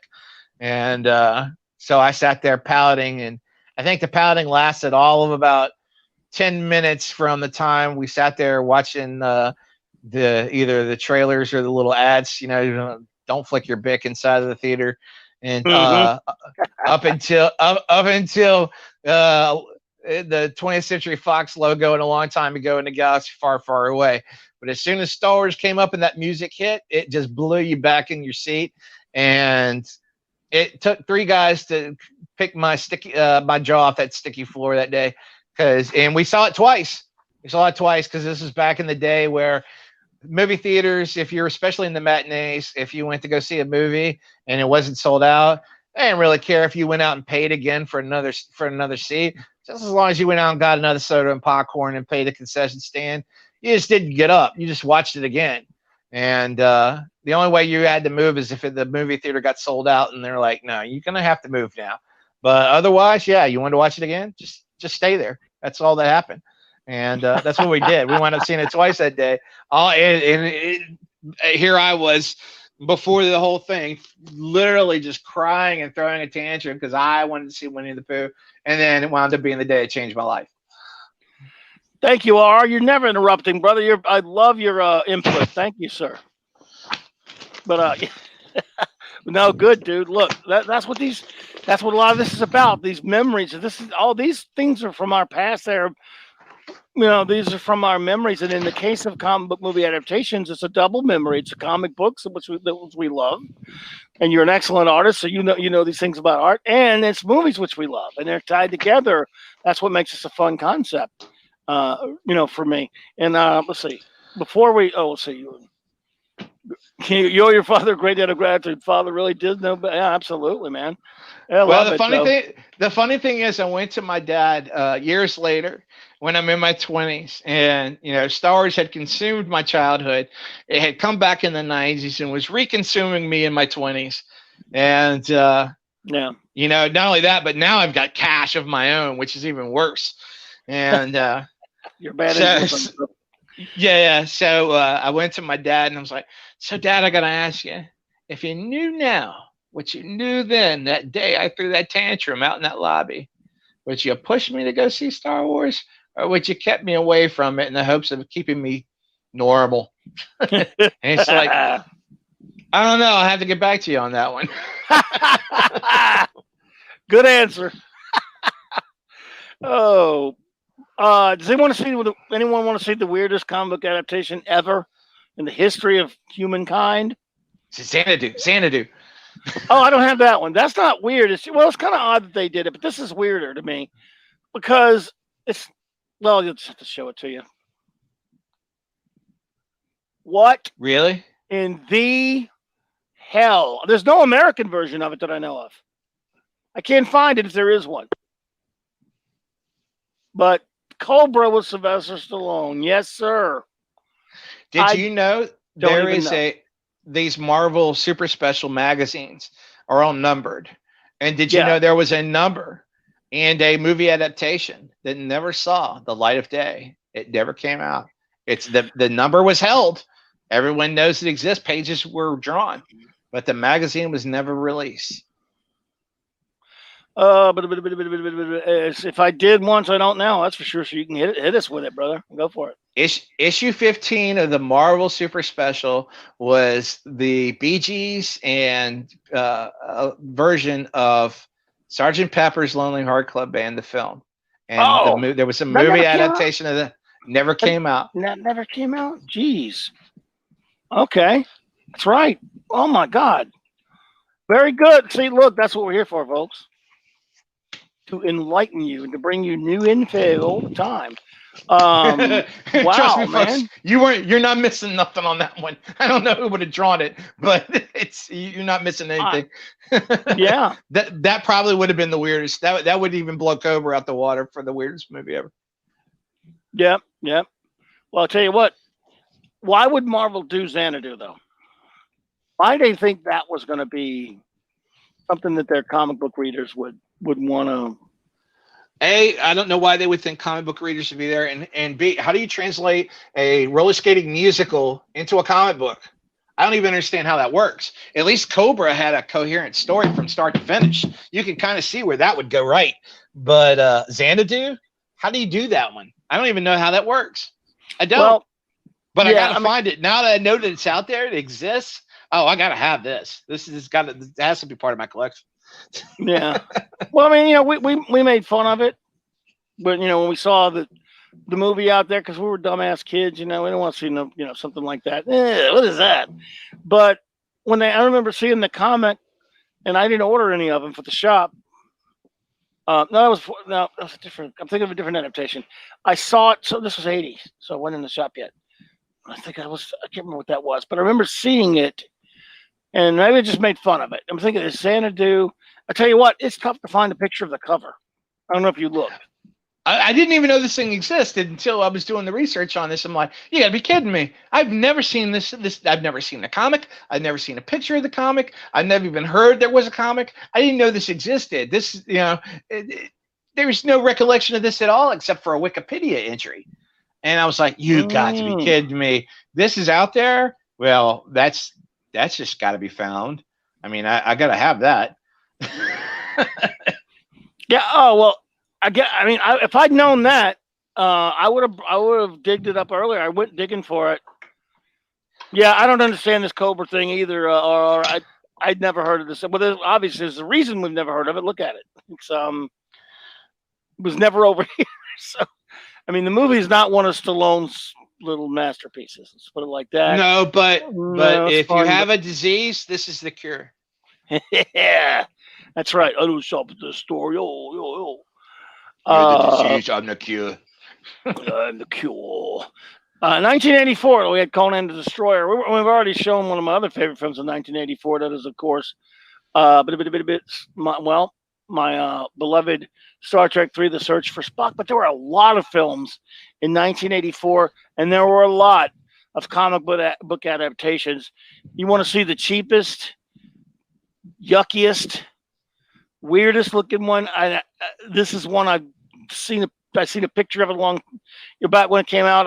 Or maybe I saw it on stands. Again, the memory, fades. This I had to get a Brit copy, a picture of it, because I don't know if I've never seen the American version. Why they did Gremlins like that, I don't know. I've never seen a Gremlins adaptation. That's interesting. Well, I went looking for it because I remembered that they did one. I wasn't 100% sure that I just was misremembering it. You go, maybe they didn't do it. I don't know if this was 1980. Huh? Yeah, go ahead. It's like, did I dream this? Yeah. I was kind of like that. I'm like, did they do Gremlins? And I thought for a minute, maybe they didn't. I just thought they did. Here's one of my all-time favorite movies. The comic adaptation was not the best, but I had to have it. Because I need to see Buckaroo Banzai in person. My name is John Parker. Sorry, I can quote it backwards and forwards. I love this film. And, yep, they did it in regular. You know what I wanted to see? I don't know if you're familiar with the movie. But oh, yeah. Oh, good. Well, in the film, the two rednecks are when they first meet the Lectroids.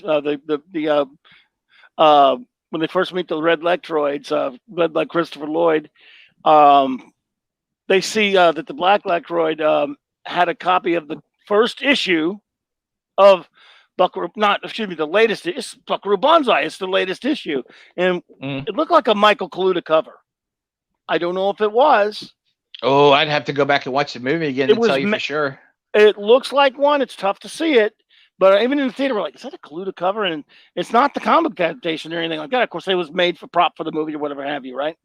Well, and of course, if you look close, it says they say it's the latest issue, but it looked like it had a number 1 on it. Many years has gone by, and I haven't gone back and looked.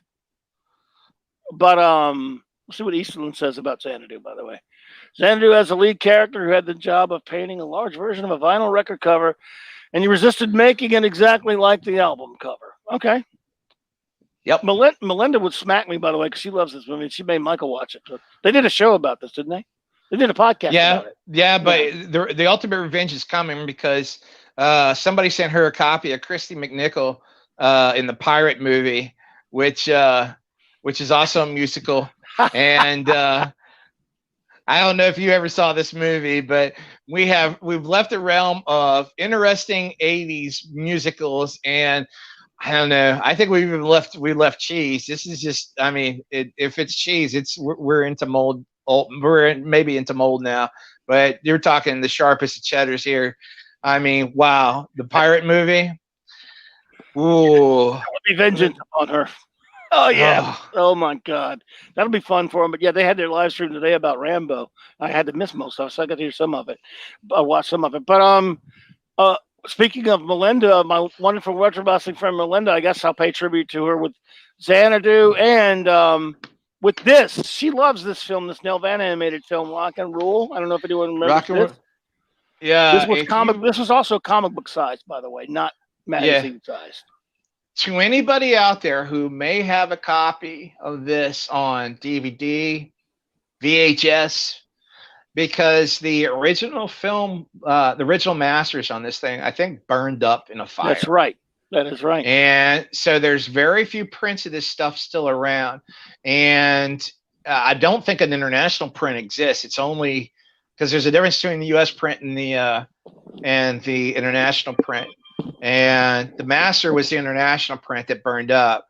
And if anybody out there over the course of the globe were to happen to hear this and has a 35 millimeter print, especially international cut of Rock and Rule, brother, you have got the jackpot. You need to find somebody to digitally transfer this thing into a file and then just start the bidding on eBay or start pressing copies and making a mint on eBay or sell it to a studio, because this is one of these kind of holy grail films that a lot of people would love to have, but not many do, because because of the negative burning up, there hasn't been a real good release for it ever. Yeah, I've got that Venkman, by the way. I have that also. Love it. It went out of print already, huh? Jesus. Venkman said he got the Shout Factory Blu-ray of Buckaroo Banzai just before it was going about a print. I didn't know it went out, but I'm glad. I got it. Oh yeah, that's the one I picked up. I love it. But yeah, that's great. Well, that's great info about Rock and Rule. I mean, I wonder if I'll have to pass it on to Melinda. I've been trying to find this adaptation for her. I remember when when this came out. Obviously, I didn't go see the film. It was not really something I was all into. So I remember the music videos they made, and Deborah Harry did a voice, I believe, if I remember right. Yeah. And but yeah, this was, I believe, if I'm remembering right, this was one of the other ones, like the Blade Runner adaptation, was comic book size, not magazine size. Why? I don't know. Why? I never know. It's kind of a bummer. I would love to see that on the nice magazine paper that they had for those super specials. It would have been great. Unless I'm misremembering it, that is the case. Everyone remembers this beloved film. This was magazine size, and this was interesting. I believe this is 84. So many movies in 84. It's just crazy. There's so many great genre films in 84, and I believe this was 84. I'm still waiting for you to get to the sequel to one of my favorite movies. Oh, I don't know if that was coming. 84 or not. It's coming, if I know what you're talking about. Yeah, it's 84. It's 84. Yeah, it's coming.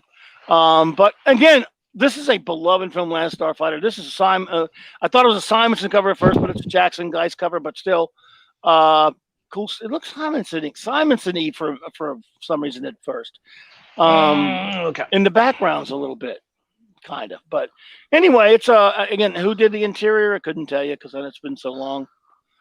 Walt may have inked it. It's possible. Yeah, yes, it is. There you go. That's possible. There it is. Also by Geist, this cover, and I believe he did most of the inside. Didn't he do the inside of this one? He did the interiors. This right here is probably my favorite film adaptation ever done. I had the individual issues. The first issue had a great cover on it, but this is one of those cases where I think there were title pages, splash pages in the individual issues that weren't in the super special magazine format.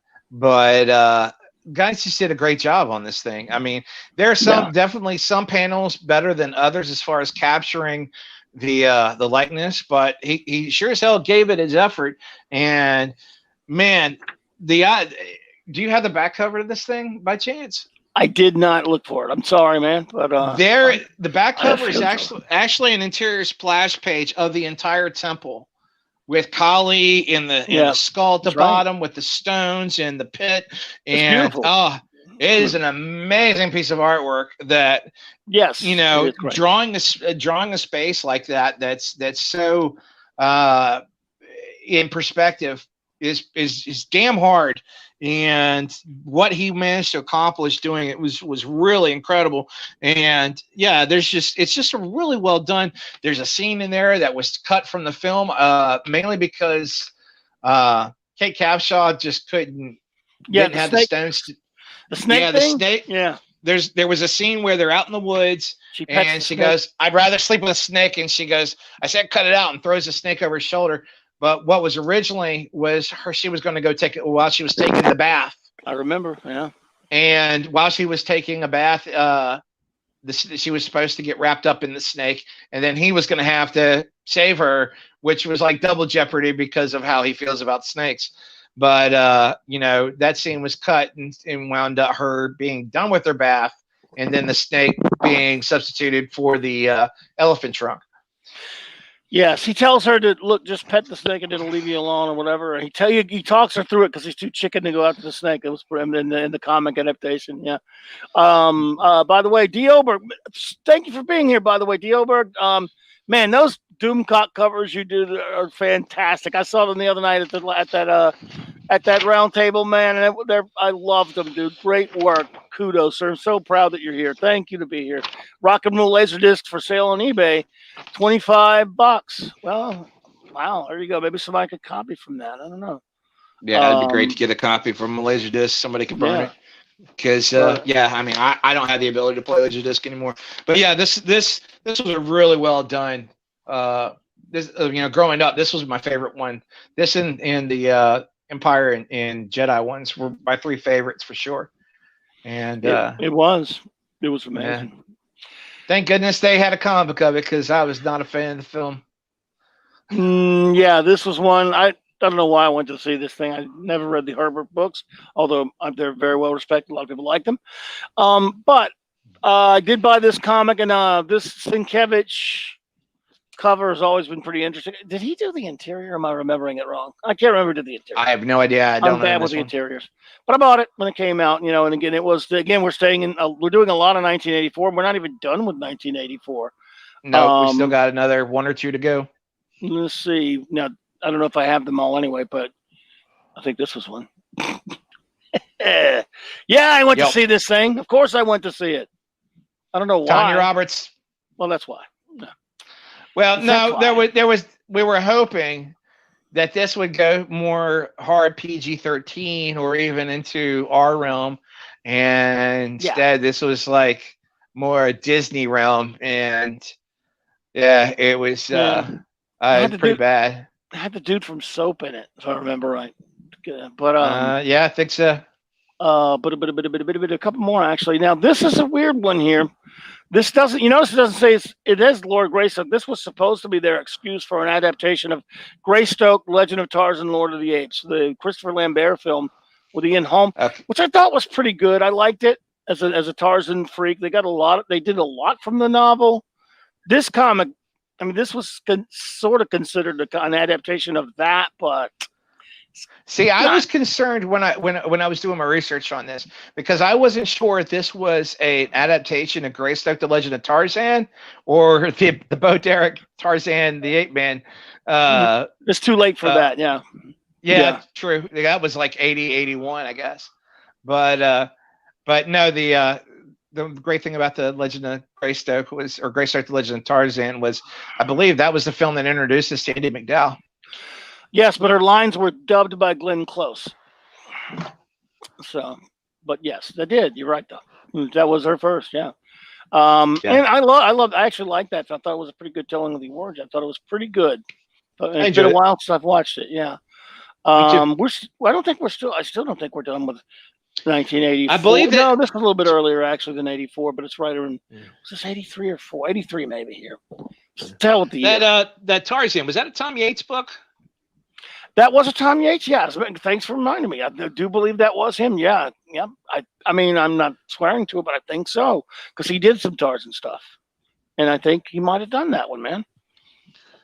Again, I was trying to get as many covers, and there are a lot of these. I had them. I'm fuzzy on who did the interiors, things like that.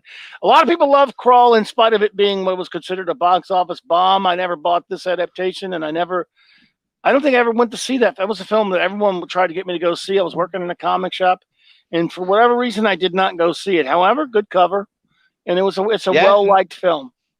I enjoyed the film. I never saw it in the theater, but I had it on. It was a staple when it came to cable, and since then I've owned the DVD and now the Blu-ray of it. I enjoy it. I consider it's not a good movie, but I do consider it a guilty pleasure. Nothing wrong with that. Nothing wrong with that, man. Never saw this one either, but it's very popular. It was a little bit later, and of course, David Bowie, yes sir, and Praise Be Thy Name, I guess, and then nice cover. Yeah, it's very. I think it's pretty much the cover itself is close to the movie poster. My buddy Eastland is a Kroll fan. There you go. A lot of people like that film. I have nothing against it at all. I just can't remember if I ever went back and watched it later. But go ahead. I'm sorry. But yeah, no, Labyrinth and Dark Crystal both, you kind of saw Henson going out the box Spiegel from the Muppets. And which, by the way, there's a Muppets Take Manhattan movie adaptation that was done. Over. Go ahead. Yeah, but, I didn't get that one, but yeah, I didn't. That's another one. You're right. I did not get that one though. But I'm interested in picking this one up if I can find it anywhere. Just see if they how far they decided to go with the David Bowie's codpiece, because it's ridiculous in the movie. Thank you, Obert. Yeah, it wasn't Yates. It was Spiegel. Oh God, thank you, man. Dan Spiegel, by the way, who was very old. I mean, okay. Dan Spiegel did a lot of comic book adaptations. We were talking some about some of the old ones earlier, Doug, at Dioberg, if I may call you Doug, and he did a lot of the Dell comic book adaptations, amongst other things. And of course, he did a lot of work for DC, Black Hawk, and Nemesis in the back of Brave and Bold. Dan, thank you, man. I appreciate that one. I was thinking Yates too for some reason, but no, okay. Yeah, I appreciate that. Tom Yates. Thanks, buddy. Well done, man. Easily to correct my old. I don't think we're out of 84 yet, although I think Labyrinth was a little bit, maybe 85-ish, but. Here's what I was talking about, how chintzy DC was. Whoa, I didn't even know this existed. They were pretty chintzy with these adaptations. This looks like a normal funny book. And yeah, when I went to see, a whole bunch of us went to see. I love Helen Slater. I love her as Supergirl. This movie, of course, is got a Lopez cover though, with a Giordano inking. Yeah, so the movie. Nah, they were the perfect choice for Supergirl. The movie's dog shit. Yeah. Okay. It is. There's no getting around it. The movie is dog shit, but they could not have done a better job of casting Supergirl. Helen Slater was perfect for the role. And I mean, I don't know how good this adaptation is because I've never seen it before, but Jose Luis Garcia Lopez and Dick Giordano, you cannot go wrong. Correct me if I'm wrong, but I think I bought this because Gray Morrow did it, but I'll check and make sure. It might have been a Gray Morrow adaptation. He did, or was it Infantino was doing regular Supergirl comics? So again, man, look, I didn't check into interiors because I was setting out just to show covers and stuff, so bad on me. I should have checked interiors. You know how long that would have taken, by the way? Because I can't remember all that kind of crap. But I remember when we went to see this, I went with a couple of friends of mine and walked out going, oh, God, that sucked. And then a buddy of mine walked up because he had not got to see it yet. And we all said, we started ragging on him, but, oh, man, you sure you want to go see this crap? But we were a bunch of assholes. And we're like, we'll go with you. We walked in and watched it again with him. What the hell? And then we all walked out ragging on it. Because, look, we were geeks. Geeks didn't do anything but go to movies back then because there were a lot of movies to go see, man. And, so, yeah. But, you whippersnappers today don't know how good you got it with all the glut of films that have come out. 6 months not going to movie theaters and everyone's freaking out. We were lucky if we had one good movie a year. It wasn't until '82 that there was more than one good movie a year. There's one blockbuster a year from 77, 82. 5 years, one movie. That's it. 84 was amazing though. 84 was a big year. 86 wasn't bad either. Yeah, you, Venkman, you said it, buddy. Jose Luis Garcia Lopez, praise be his name. Of course, when a few weeks ago when Mark and I did our top 25 artists, you've got to believe he was on both of our top 10s, was he not? Yeah, it was in mine for sure. Love him, yeah. And Douglas confirms Gray Morrow. That's why I bought it. I mean, Morrow was getting old at that point, but he started doing a lot of DC work again at that point. And good at likenesses. Good at likenesses. Because I know he did a lot of the Star Trek stuff that was going on at during the 80s. And man, he could nail McCoy and Spock better than anybody. Scotty too. I mean, he just get the likenesses down of all the Trek crew, like nailed it. And nobody was getting it that good. It was like, oh man, this guy's really good. Yeah, that's right. Dioberg, thanks again, buddy. And now, so I don't know if there's anything left in 84. We're just going to keep moving around in the 80s a little bit. Here's a film that is very popular. Great cover. Love that movie. I love Joe Jusko. This was Sam Raimi film. I was one of those, it was okay, but I liked the movie a little bit, I guess. And of course, you get a little appearance by Bruce Campbell at the end. But I don't remember the interior artist, but the color. I mean, the covers. Well, Joe Jusko. What are you going to do? I mean, love that guy. Yeah, I knew there was a book that came out of it. I think I've seen the individual issues of this. I've never seen the super special on this or a magazine of it. Yeah. So this will be one I'll have to hunt down because no, I'm a huge fan of this film. Love this film. How about the others? No, just the first one or what?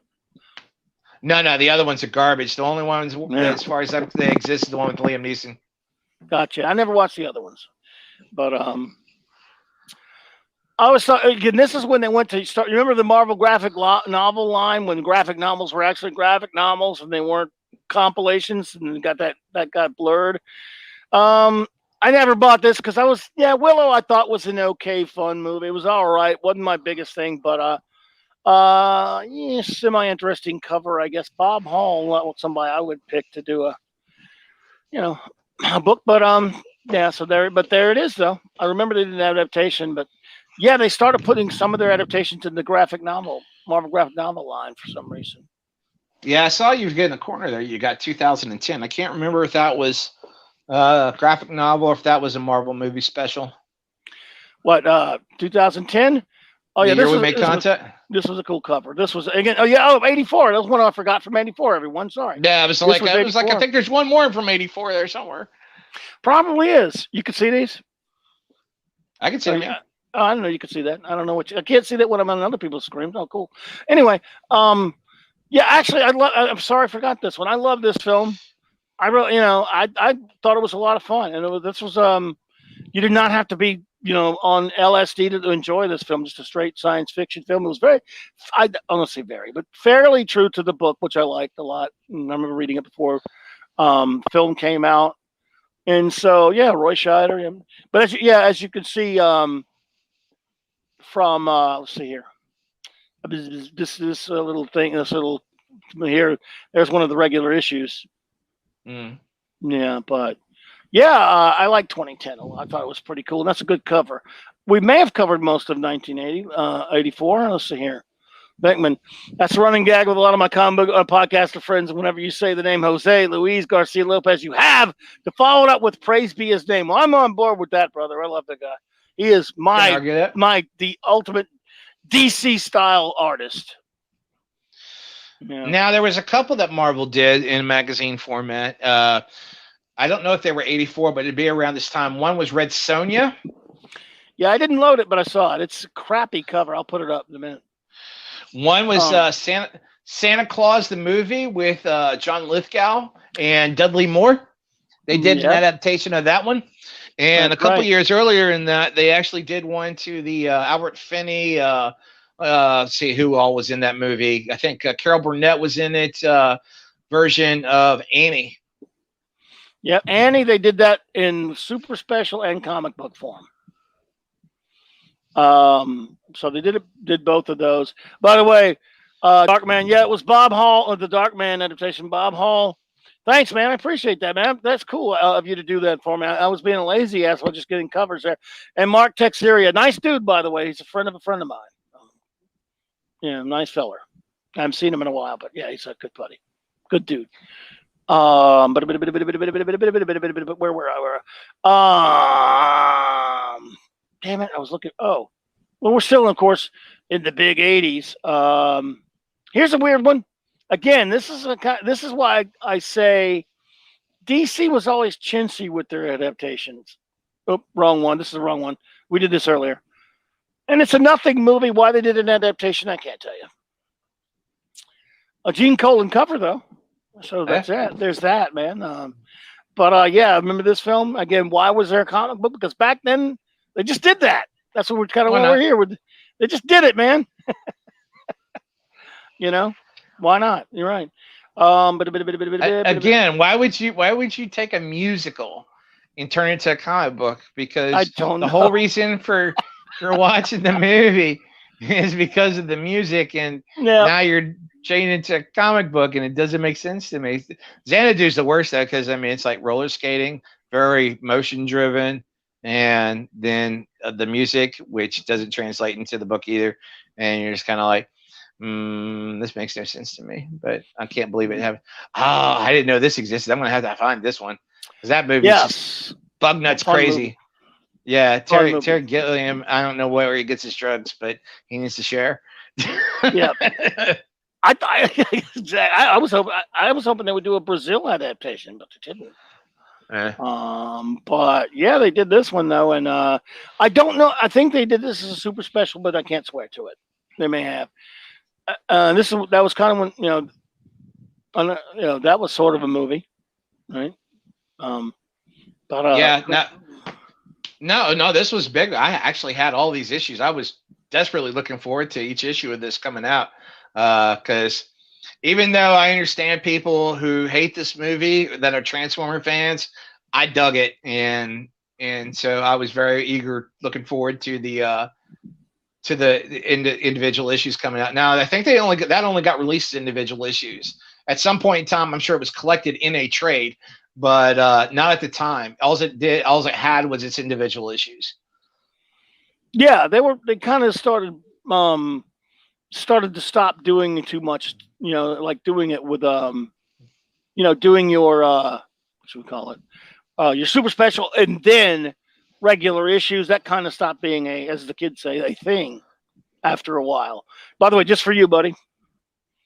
Xanadu. Everyone, Xanadu, ladies and gerbils. And look, with Michael Beck, this what got me. I love The Warriors, one of my favorite films at the time, Walter Hill film at the time. And he's such a badass in The Warriors. I didn't know he was a dancer and all that stuff.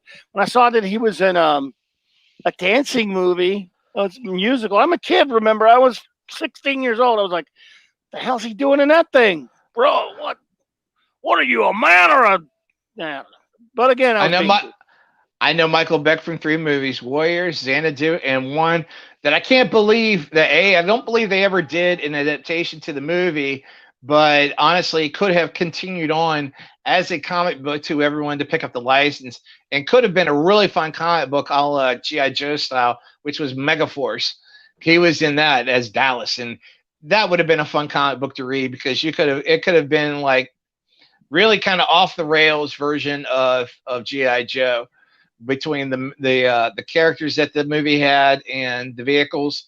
It could have been a lot of fun, and you could have kind of come up with your own history on it, because they only had the one movie, and the movie didn't even have much of a story to it. So creating your own story would have been nothing. You could have come up with it out of your head and been fine. Yeah, absolutely. Didn't Gene Colan do the interiors for that Little Shop of Horrors adaptation? I didn't look in. I don't remember even flipping through it back then, Vankman, but it's possible. Gene was doing a lot of stuff. It wouldn't have been on my radar. It would not have been on my radar. Let's see what D. Oberg says. I got here late, so maybe you've already said, but I think they adapted a lot of the stuff because it was before home video. Well, there was still home video through the 80s, but it wasn't instantaneous home video. I mean, when a film came out, it would take years before it would come out on videotape. And I remember some of the Star Trek films in the 80s, we had to pay like $60, $70 for. Back then, it wasn't like they would come out cheap until later. So I think it was that, but I also, again, it's just that we didn't have at your fingertips instantaneous media a lot. Plus, comics. Let's face it, comics were huge back then still, and comics were a force at that point. Still, they were still a force to be reckoned with, and they were not up there with movies, but they were up there. And a lot of people like to have movies, a souvenir of the movie, a comic book version of it, and I think that's a lot of it as well. Not only that, but in many cases, to spread the word and get it was for film, and hell, for toy lines, for a lot of stuff. Comic books were a major part of marketing. You were willing to pay. I mean, we haven't covered it yet. The Santa Claus the movie, the Dolph Lundgren Masters of the Universe film actually does have a movie adaptation, even though I don't think that they did anything to look like the film. It's not just He-Man, and that was actually in the kind of offshoot of Marvel for little kids called the Star Comics.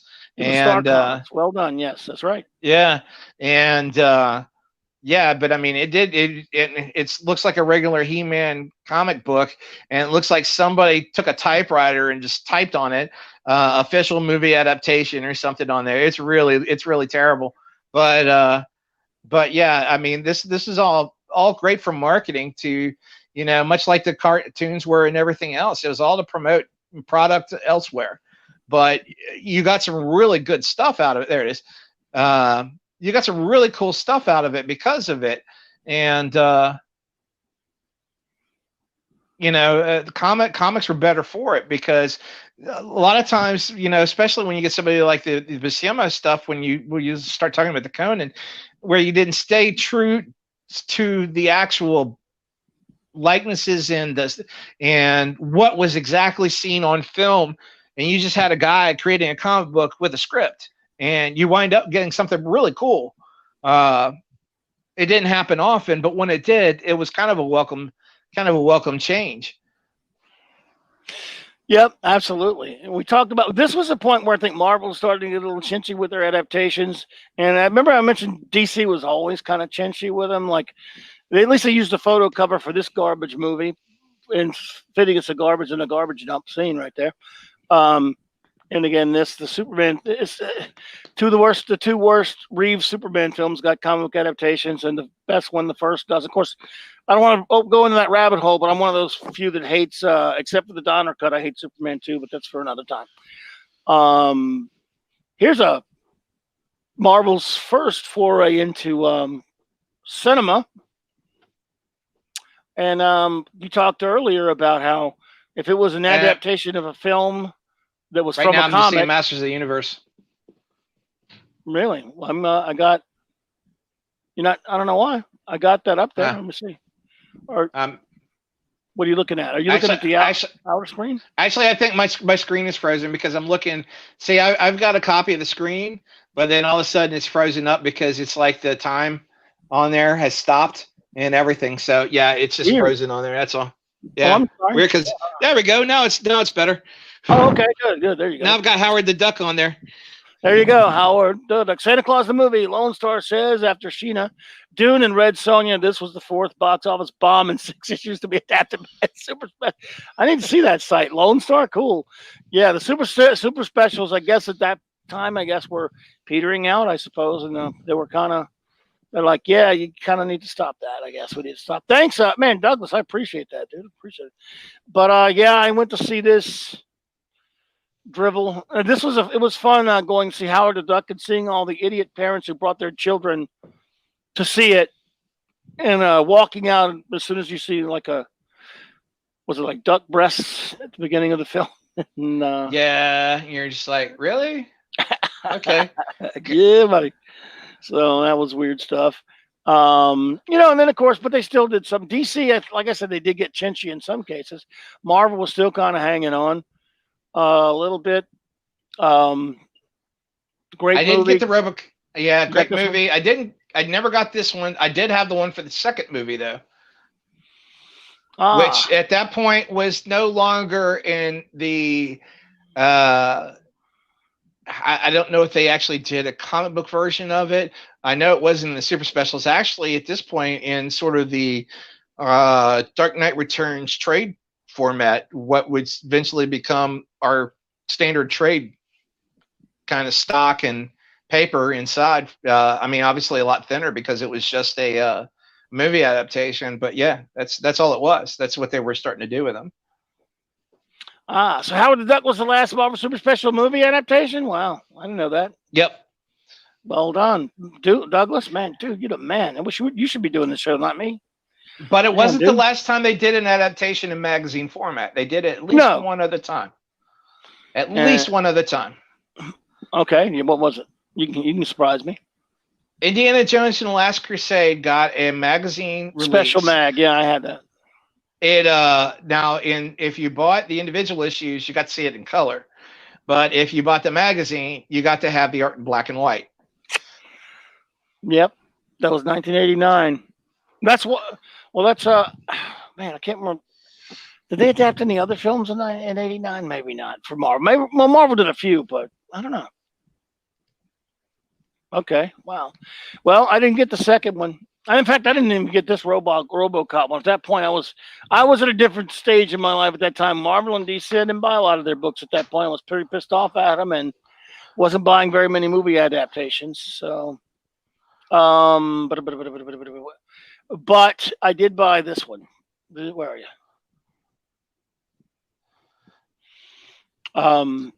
Now, this is the exception to the rule that I had said earlier, where I was like, if you're adapting a film about a character who was previously in a comic book, it's like I wish they would just go and just adapt it, just do the comic book character and don't worrying about likenesses and just do the comic. And I think the results are better.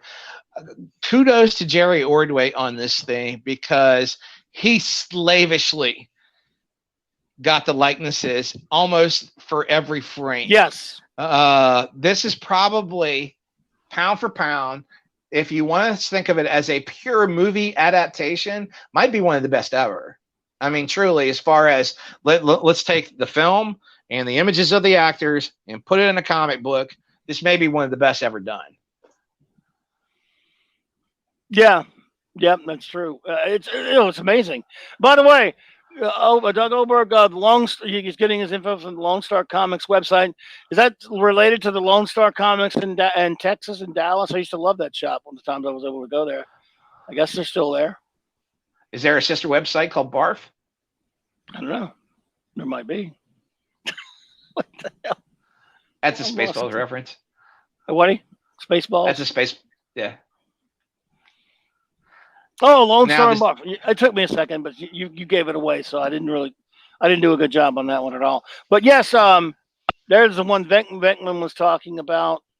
Now, again, it was a graphic novel, though. This is when they started doing them in graphic novels. Well, I love this film, by the way. One of my all-time favorite films. Don't remember who did the interior, but I remember not really liking the art too much, if I recall. I could be wrong, but if I recall correctly.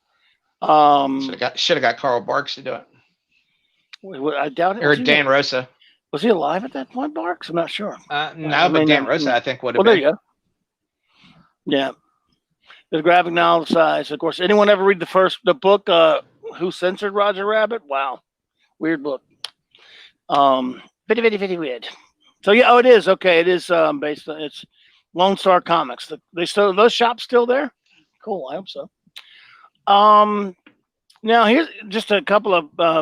these are some of the later covers done as adaptations, and I'll show some of the older ones. Let's see here, some of the ones I wanted to look at. Some pretty.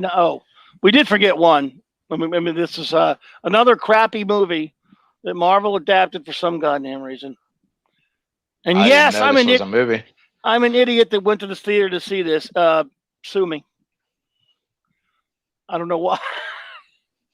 I got the Playboy issue. I'm good. Yeah, you're better. The movie sucks. Ugh, what?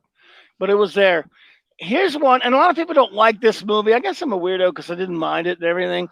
But forget whether you think of the movie or not. This is a gorgeous friggin' cover by Charles Vess. Guy was amazing. Yeah. That is a first-rate cover. And I'm not saying it's the last movie comic adaptation I ever bought. That would be Wrath of Khan with IDW. But here's one of the last ones I probably bothered with. Yep, I got that one as well. Yeah, and I don't think Stevens did the interior, did he? No, he did not. He would have taken 8 years. I loved him. Sorry, I'm just saying he took forever. Sorry. I want to say it was Russ Heath. I could be wrong. I think it was Russ Heath because he was faster, and it was bless him, one of my favorites. Love his work. And I think it was Russ Heath. Yeah. There you go. Yeah. Dan Spiegel again. Oh, Dan Spiegel, man. Thanks. Yeah. But no, it was a good adaptation. I just didn't understand the reasoning behind doing the adaptation. I think it would have been, because the movie is close enough to the original graphic novel. I don't know why they just didn't package it up and put it out there for everybody to grab, just so you have the great Dan Stevens art. I didn't think this was necessary. No, not really. And of course, I love the Star Slayer backup and then there's Rocketeer Adventure magazine. And like you said, they compiled it into a graphic novel. They could have done that. I don't know why. Oh, that wasn't the last comic book adaptation I bought. And I'm sure one of the few last ones, but there was this great movie, the greatest Batman movie ever to play on a big screen. Yeah, And, I got a copy. That's a great adaptation. Yes, and then a little copy comes with the video Yep, DVD, it did. VHS. I remember that. So that was a great one. And then there was Ty some Templeton or Rick Burkett. I can't read.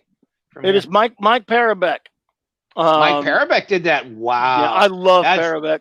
Yeah, I like him too, but you know, when you go through the old animated series comic book, and you know, you had Rick Burkett, you had Ty Templeton, and Mike Parabeck.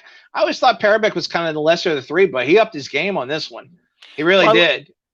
My favorite thing he ever did was that JSA series that lasted 10 issues with Lynn Straczynski writing it. I mean, I'm sure you're familiar with it in the early 90s. Yeah. Love it. And so I think we've kind of covered. I can't believe how long we've been on this. It seems like 5 minutes to me, man. But that's why I am with this kind of stuff. But I grabbed a couple pictures because again, we were trying to sticking within our era of our lifetime. But I've shown a couple of old things here and there, and just for shites and giggles, there, look at that. One of my favorite John Wayne films. I like the other name to the film. El Dorado. That was a remake of this, though. It was good. Yeah, I know. Same movie, different name. Yeah, different actors. Yeah, it is. I hear you, but I kind of like Dean Martin and Ricky Nelson in it with Dwayne. But no, that was a good one too. In fact, wasn't Walter Brennan in this one? So, yeah. And Robert Mitchum. And James Caan. James Caan. Yeah. Alan Badillion Chahern. Well, no wonder they call you Mississippi. Yeah. I love that film. Rocketeer, Heath Hart. There you go. That's right. Love Russ Heath. Yeah. I was almost positive that was Russ Heath Hart. Yeah, I love Russ I don't have that book anymore, and it's not one that I actively look for. I have, wow, there's an old one. I have the Dave Stevens deluxe version that IDW put out of Rocketeer a few years ago, the slipcase, and it's by far my favorite to have. I had to sell it. I had to make bills at one point, had the artist edition to Rocketeer and had to sell it. And I'm never going to see it again. Never. Man, it just makes me cry. Makes me cry. Yeah. Go steal Claude's. He won't even know. I'll help you break in. I sold it to a mutual buddy of ours, Roland Paris. It was like, dude, I need some money. This is what I got. I want, he gave me a good price on it. So I can't complain. He helped me out of a jam by buying it, but then I tried to entice him to get it back by picking up the Terry Moore Strangers in Paradise Artist Edition, see if he would bite, because I would sell that to him or trade him in a heartbeat. But he's like, no. Sorry, man. Oh my goodness. Well, damn, that sucks, dude. Because that's great stuff right there. They did a trade paperback version. It's a little smaller that I do own of the Artist Edition. Called an Artisan Edition. It's cheaper and it's not as big. You're not enjoying the artwork at its original size, but it's still a nice tone to have, and that's what I have. So it's a nice kind of consolation prize to not having it anymore. But God, I miss that book. I don't blame you, man. Now we start getting into the late 90s. Well, there's one in 1990 that came out for a movie that went straight to video. It was a Marvel movie. They actually did an adaptation for that J.D. Salinger's nephew playing Captain America. I don't know if it was his nephew, might have been his kid for all I know. But that god awful Captain America movie from 1990 had an official comic book adaptation. What? And yes, and let's see, a couple of years after, and that was at 92. They did Batman Returns. And that was the pencil on that was actually a guy by the name of Steve Irwin, and it was inked by Jose Luis Garcia Lopez, which actually praise be his name. Did its best. Yeah. They actually kind of brought it back on model, because I don't even know who the artist even did anything else after that. But, Jose Luis Garcia Lopez would have made it look great. But it would have been interesting to see Lopez do a version of Batman Returns, but do it in traditional DC style guide style, and see what that comic book looks like, because that would have been a fun one to own. Is this the Warren Beatty adaptation? It is. Here, this was the weird thing about this adaptation. Rick, I think Kyle Baker did it, and they kind of they did and they made it part of there were 2 prequel comics they did before it. I had a comic shop at the time, I think, and I was just I just actually closed up or something, and I ordered a bunch of these, and I remember getting this one. I think I can't remember if I got the prequel thingies, but yeah, you mentioned Batman Returns, though. Yeah, and, Steve Irwin. Well done. Yeah, and Jose Luis Garcia Lopez doing the inks on it, and he does a good job of trying to keep them on model. It's not as well done as the Jerry Ordway one, but it's still a pretty good adaptation. It's pretty close. It's not as good, like says Ordway did, but it stays pretty close. Now, once you leave this area, you start kind of getting off the rails in terms of movie adaptations. They start not showing up as often and kind of spotty, and when they do, there's the Red Sonja one. This is why I didn't show. Look, it's a shitty cover. Yeah, somebody tried to adapt the movie poster and did a poor job. It would have been better just to put the movie poster on there. Yeah. But when Sam Raimi's Spider-Man movie came out, they adapted that one. And they did the second one. The first movie was actually, they didn't worry. I mean, the artist took time to try to get like costumes correctly, which means doing the Green Goblin suit. But again, making like Kirsten Dunst's red dress when she's on the balcony, making that look correct. But the artist was Alan Davis, and Alan Davis drew it like Alan Davis, and it's actually a pretty good adaptation. Now, I'm not quite sure who did the adaptation for the second, or if there was I know there was one done for the second Spider-Man 2. I'm not sure who did the adaptation on that one, and I don't even know if the third Raimi movie got one. But and that's kind of, at that point, you start, when it comes to adaptations, it's like, every now and then you get one for a Marvel movie. They start doing the X-Men movies had them, but they weren't ever really big. Got one. Wow.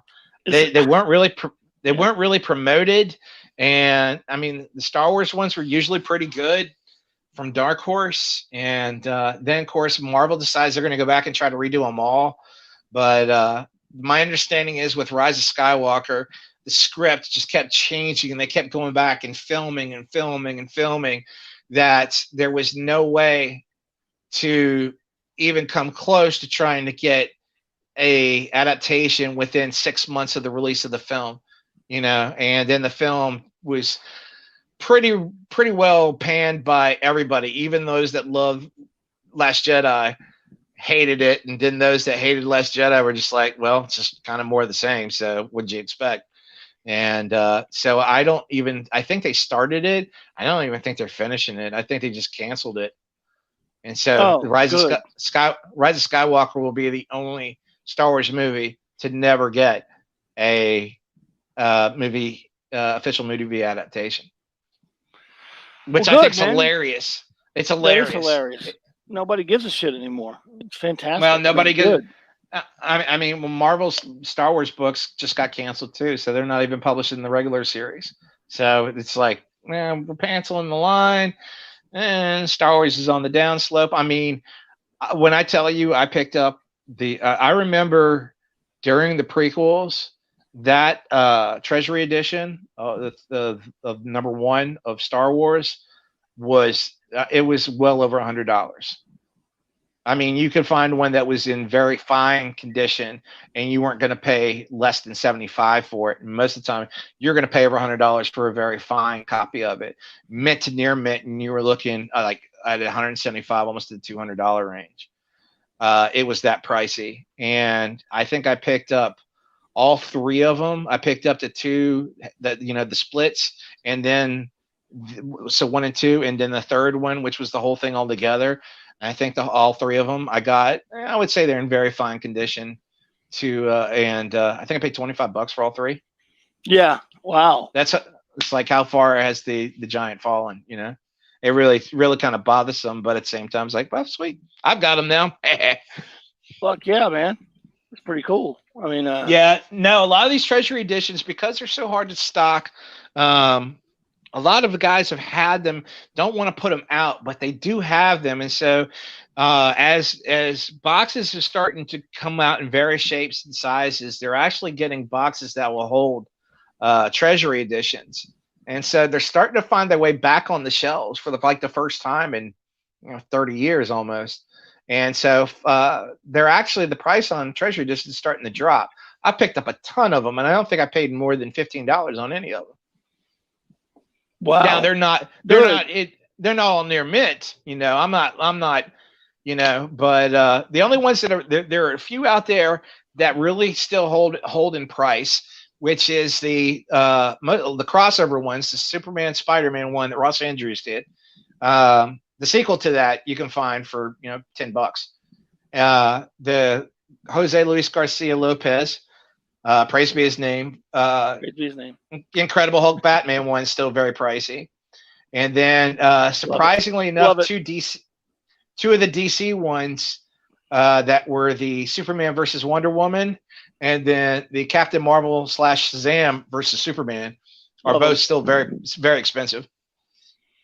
Yep, got them, love them. Man, those are some of my favorite ones. Those are treasuries, and no, they weren't. Marvel didn't call them treasuries, but they were treasures to me. That's for sure. Great stuff. And of course, then there's the Superman versus Muhammad Ali one. And if you got an original one of those and you got it in good condition, you're talking $300-400. So I mean, that just through the roof. Hell, the hardcover reprint they put out for the anniversary like 10 years ago is selling over $100 now.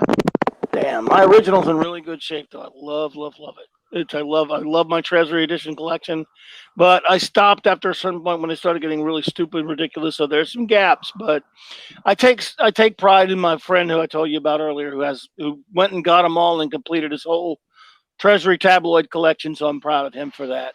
Venkman says Now Comics did a 3-issue adaptation of Ghostbusters 2 drawn in the style of the real Ghostbusters. It includes several scenes that were cut from the film. Yeah, I couldn't find any. I wanted to find a good picture that would be of cool. One. Yeah, it's now. That would be. Yeah, go ahead. That would be really excellent. I didn't know that exists, but if I ever run into that, I'm going to have to pick it up just for the fact that here, something completely original in that you have an adaptation for a movie, but it's like we're going to have some fun with it and do it as the animated version. I couldn't find any good. I couldn't find any good pics of it, and so I'm glad he mentioned that because I didn't buy that either when it came out, so that's good to know. Venkman, I appreciate that. Yeah, this was the Dolph Lundgren Punisher film adaptation, which I did not buy. But now, around that same time in the Marvel magazines, you had there was a Punisher magazine. Obviously, you had Savage Sword of Conan, and then Conan Saga. Then there was one, and I'm surprised they never went back to do the movie adaptation. You had the Destroyer. Yes, basically the Punisher is ripped off from Matt Bolan to Destroyer. Not the Destroyer, Executioner. I'm sorry, Destroyer is different. My bad. Yeah, the Destroyer is Remo Williams. And he's Remo Williams. Right, I got it mixed up with Executioner. Sorry about that. Go ahead. And there was a movie called The Adventures of Remo Williams.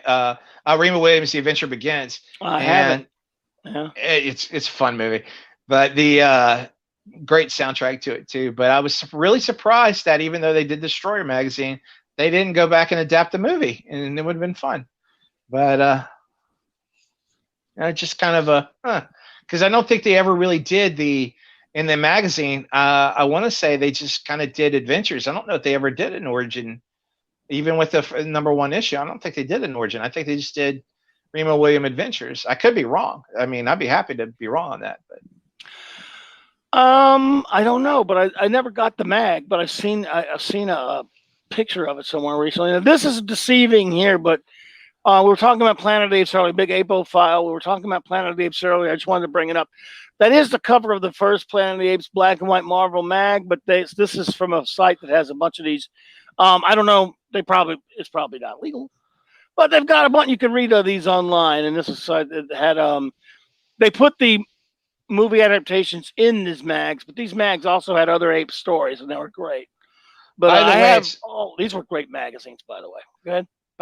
It's my understanding that if you are a fan of Planet of the Apes and you suffer from insomnia, if you were to buy the Planet of the Apes cartoon and run it, it will cure your insomnia. Well, I loved it as a kid, and I've watched it recently. Doug Wildey, of course, creator of Johnny Quest, did it, and it is mostly, it's an oddity to watch. Yeah, it's not that great. It is an oddity, but there are things I kind of enjoy about it. I'm not arguing with you, though. It's kind of, yeah.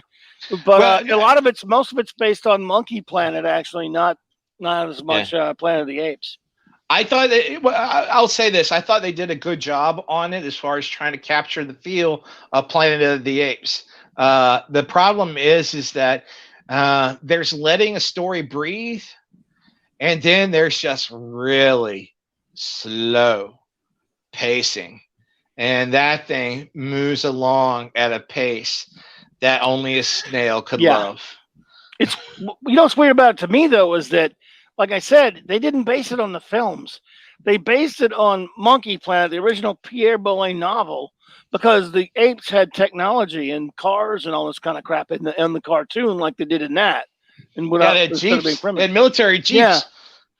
And I'll never forget as a kid, the thing that stuck out in my mind the most out of it was the humans jumped on top of a moving truck, and they were, and they were trying to get somewhere, and you could hear the ape inside listening to the radio, listening to a song going, "I'm going humanoid over you." Boom, boom. Why I remember it, I do not know. Going straight to hell for that. Ramon Williams is a good action flick. That's funny how I never say Fred Ward. I usually say the great Fred Ward because the guy's fantastic. And I just watched this recently. A buddy of mine gave me the Blu-ray of it. And I remember I didn't like it that much when I first saw it in the theater in 85, whatever it was. And I had not watched it since then. He gave me the Blu-ray for my birthday a year or two ago. I never watched it. Why'd you give me this, fucker? But he sent it to me. And then just about a month or two ago, I'm sitting around, you know what? I haven't watched this since 1985. And I watched it again, and I really, really liked it. So I'm weird. I don't know.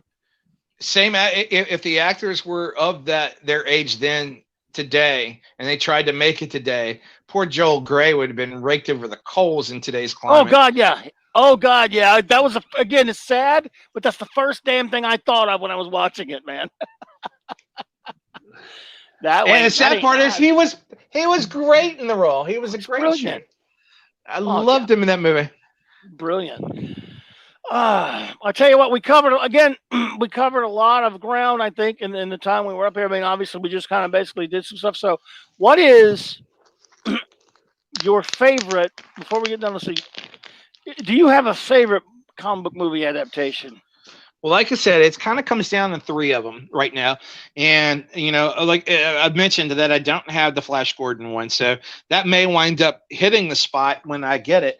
But as of right now, I would have to say that it comes down to three of them, which is The Empire Strikes Back, The Return of the Jedi, and Temple of Doom. All three of those are just kind of in a sweet spot of time. And quality-wise, they're all of about the same quality, doing a great job of capturing the movie, but at the same time, having it feeling like a comic book. I do enjoy the Conan movie adaptations, but I enjoy them as Conan stories. I don't necessarily enjoy them as adaptations. I just see them as more John Buscema Conan. But those three are kind of they kind of live neck and neck. I can't say one is better than the other is better than the other. They just kind of live together right at the top for me. You know what you reminded me of, by the way, when you mentioned Empire, not to break us off too much from the question, but we'll go back to it. But this Treasury edition, well, wasn't really called one, but it's a Marvel book. Took me forever to track this sucker down. I finally had to get it on eBay because this was not easy to find at all. This is Treasury sized. And look, here's the weirdest thing about it. It's puzzling to all Treasury collectors. They'll tell you they don't. This Parks Run crap. No one knows what it means. Well, I mean, we know what it means, but we're like, it was weird. I take it back. I'm not saying we know what it means. We just thought it was weird because when you didn't know what it meant when you bought it or bought it off the rack or something. Because I saw pictures for years. I'm like, fuck is Park Run? Why did it say number 2? Why? I don't know. I just want it and I got it, and I'm glad to have it. But it's a shame Jedi didn't get one, and all 3 would have treasuries. Yeah. Well, and here's the funny part about it is this was easy for me to get, but you have to understand what I said earlier about where we went for summer vacation, because Parks Run is a publisher of large scale coloring books. Yes. The publisher is based out of Pittsburgh, Pennsylvania. Oh, okay. Which is where my family. So I mean, I actually had the super special, the magazine format first, but finding a copy of this in treasury format was actually no sweat to me. It was easy. You know, it's like, oh yeah. I was like, for years it was, well, I have the magazine format. You know, this is just gonna be on newsprint. But then one day it's just kind of, you know, this got this nice cardstock or this nice the flat stock paper on here. I wonder how it would translate over to newsprint onto this treasury edition, because it's going to have a different look to it just because it is newsprint. And that was the original. That was what eventually taught me to buying it. Plus, I think I got it for, I don't know, I think I got it for like $12. I mean, it wasn't terribly expensive. No, but it was weird though, because for years, by the way, we didn't know this thing. I mean, it never was on any racks I ever saw. Like Nope. I only knew of it because I was familiar with the area and familiar with the company being from the area. But a lot of people were just like, when they've seen my collection, it's like, oh, you got the Empire Strikes Back magazine, dude. What's this treasury edition? I didn't even know that existed. I'm like, yes, sir. Yes, sir. Yeah, Jedi was the only one not get a treasury edition. I didn't know it for years. I love some of these great. All of them, a lot of them have great covers. My favorite would obviously go ahead. Sorry. No, go ahead. I love the back cover to that one, to the Battlestar Galactica. Oh yeah, it's wonderful. It was great. And again, they did a paperback, and they did the regular issues and all that kind of stuff. Incidentally, the Battlestar Galactica comic, after they adapted the movie, went for like 22 or 23 issues, whatever it was. I loved that comic. I loved it so much I had a subscription to it. The Walt Simonson issues in particular, where he was writing and drawing it. No, actually, Roger McKenzie was writing. He was drawing it. I can't remember. But anyway, I loved it. But the inside by Ernie Colon on this adaptation, I wasn't all that big on. However, this would be easily my favorite in terms of the art. My favorite in terms of nostalgia would be this one, because it just meant so much to me at the time. Star Trek: The Motion Picture. Yeah, and the art on that one's not bad, but the rendering of the Enterprise in that one just kind of leaves a little bit to be desired. And no one's using a straight edge and a French curve to make sure everything is correct on that one, and it could have used it.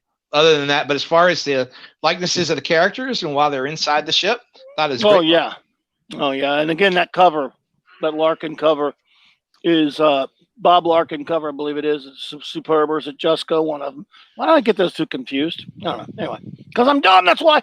But I tell you, one of the standout covers for me, one of the covers that I love more than any of them, though, is this Steranko cover for Blade Runner. Good God, it's beautiful. It's tough to pick a favorite color. They have so many great ones. But that one's amazing. That one's amazing. That one's pretty good. At least they did wrap the con.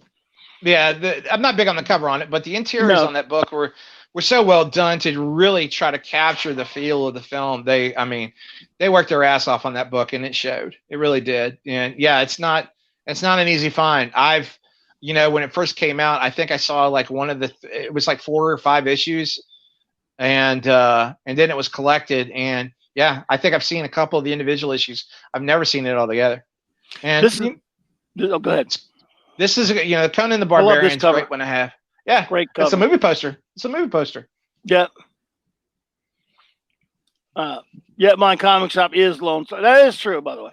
I did use a lot. I always my comic shop.com has a lot of the best scans, and I figured we'll give them a plug because I order stuff from them a lot. So it is Lone Star, isn't it? Well, thanks.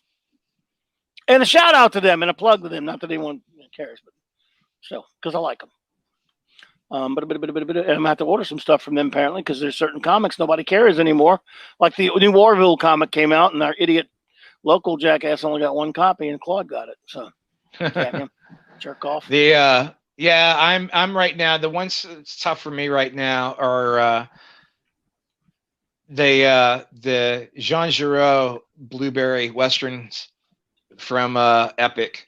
I've got 3 of the books, and I want to say, let's see, there's 5, 6, 7. I think there's a total of 8 books, maybe 10. So I got a ways to go. Because there was Blueberry, which is 5 books, and then there's Lieutenant Blueberry, which I want to say is like 2 books, and Marshall Blueberry, which are 2 books. So I think there's like 9. Yeah, but excellent. That's great stuff. Let's see. Yep, ours still has the Conan book. Say again. So yeah, my comic shop's great for those, but they are great. Yeah. Yeah, that Raiders book is a good one too. I think this was a paycheck for John Buscema, though. I mean, when you look at knowing what John Buscema can do and what he's capable of, and let's see, Klaus Janson inked him, which doesn't help, but no. I think I'd be curious to see what would have liked if somebody else had inked him. But a lot of this, I think, this was a period where he was getting into. They want me to do one of these. Fine, I'll do it. And he's a professional. He's going to get the job done. It's going to be credible. But you can usually tell when he's passionate about a project and when he's not. Yeah, you can. You really can. But he liked drawing Conan and Thor more than he liked superheroes. But still, I guess So. No, but I would have thought Indiana Jones, which contained a lot, what would have been something that he would kind of dug into. But no. Yeah. No, you're right. You're right, man. Yeah. With you there. I always wanted to get this Treasury edition, even though I don't even remember who did the interior, but if I ever run across it, I'll pick it up for you. That's all I can tell you. But I've yet to see it. I've never seen that one. That one's new to me. I can't even cover. I'm not even going to speculate, but it's kind of Simonson looking.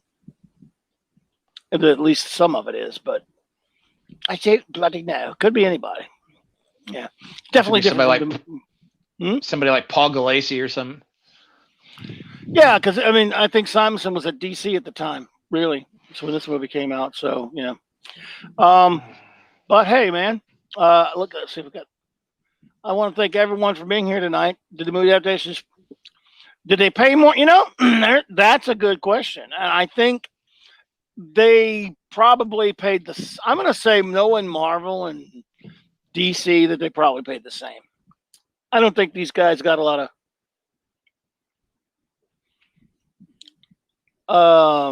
We lost R2. We've lost Mark. There he is. I don't know what happened there. That was crazy. You're back. I don't. That's a good question, unless Mark knows. Oh, Venkman had. Which did they pay more? But yeah, that's wow. You got that one, cool, Venkman.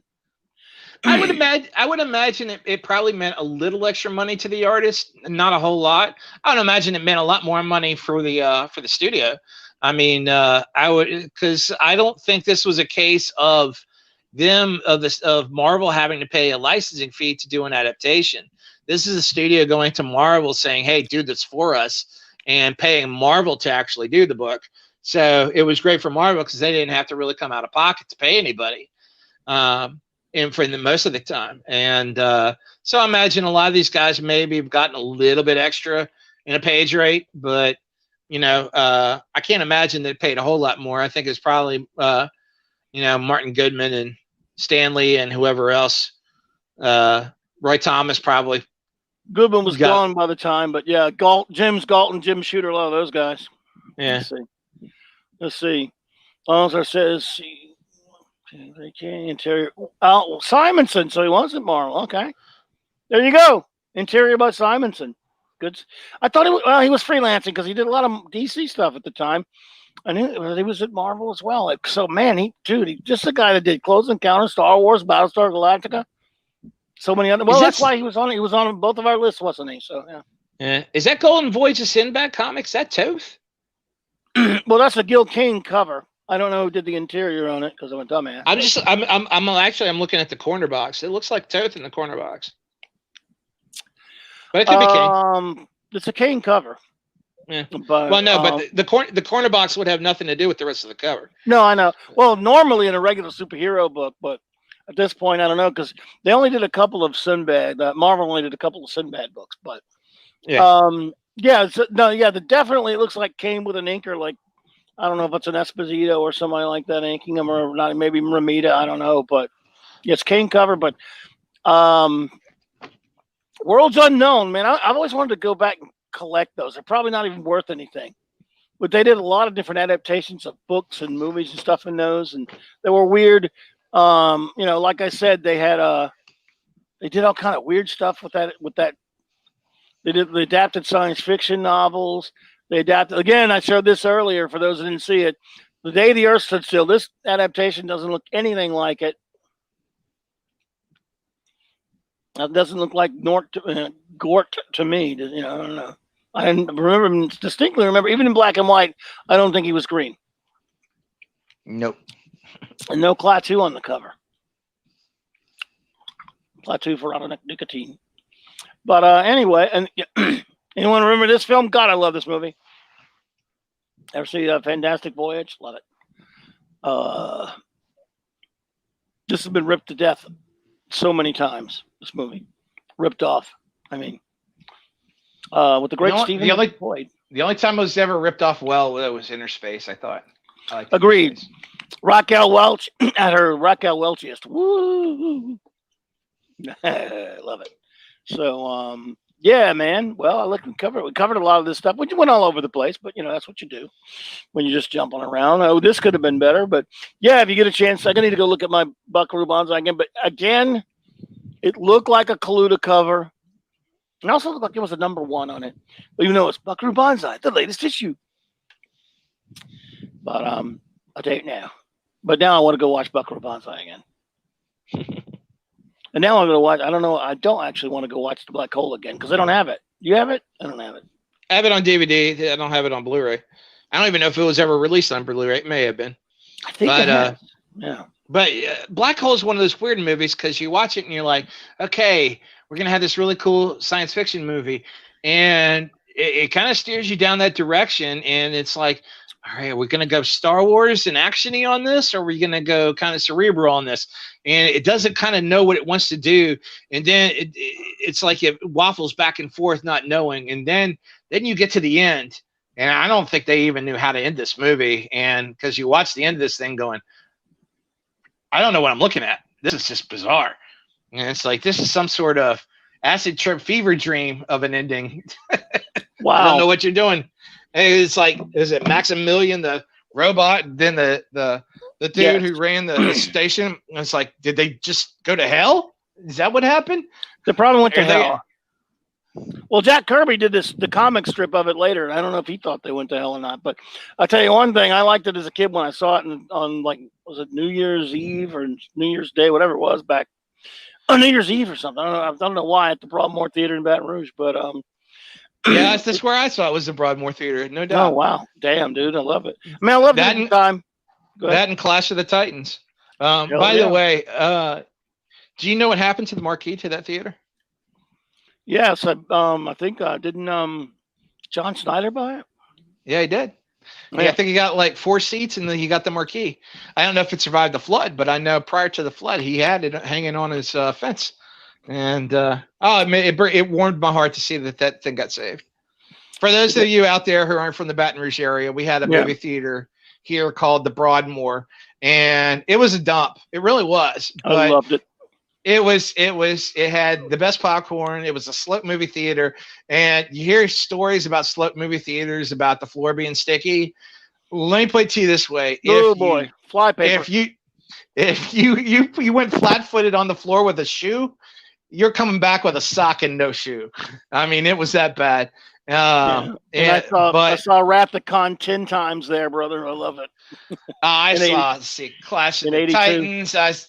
Yeah, I saw Clash of the Titans. I saw Wrath of Khan. I saw, what else did I see there? Escape from New York, Tron, you name it, man. I saw it all there. All the Yeah, Disney films. Tron. In the 70s, all the Disney films played there, by the way. Yeah, well, yeah, oh yes, that's where Rescuers I saw there. Yeah. Winnie the Pooh, I think I saw there. Yeah, I think I saw like Robin Hood, the Disney Fox one with the fox, and I even saw Little Mermaid and Beauty and the Beast there. I think the last movie, it became the second run theater, and I think the last film I saw there before they shut the damn thing down was T2. Wow. Stuff played. I saw some stuff even in the late '90s. Stuff played there. She could, when she could be 80, she could be 100. That woman still looks amazing, and if it was offered, I would say yes. I would not say no. I would have to say okay. Happy birthday, 80. I love you, Raquel Welch. Interior art by George Tuska. Yeah, you know what? I'm in such a good mood. I won't even beat up on George Tuska tonight. In all seriousness, Oberg, and this is probably a topic for another time, and you know your comment. When I was a kid, there were a lot of artists that I hated a lot now, and now because of how bad comic book art is, I look at a lot of it now and go, I don't hate George Tuska so much anymore. Later Tuska, I should say, or Frank Robbins, or later Don Heck. Later Infantino again, things like that. Let's see. Al Milgram. Yeah, Al. Oh boy, yeah, Steve Lealoha. Have you ever been to the website read comic online? I don't know. I don't think so. I'm not sure. I don't think I have. I've been to that site. Is it a naughty site where you can read comics for nothing? I don't know. No, but no, I've not been there. So I will look for it though, because now I'll go there for sure. Yeah.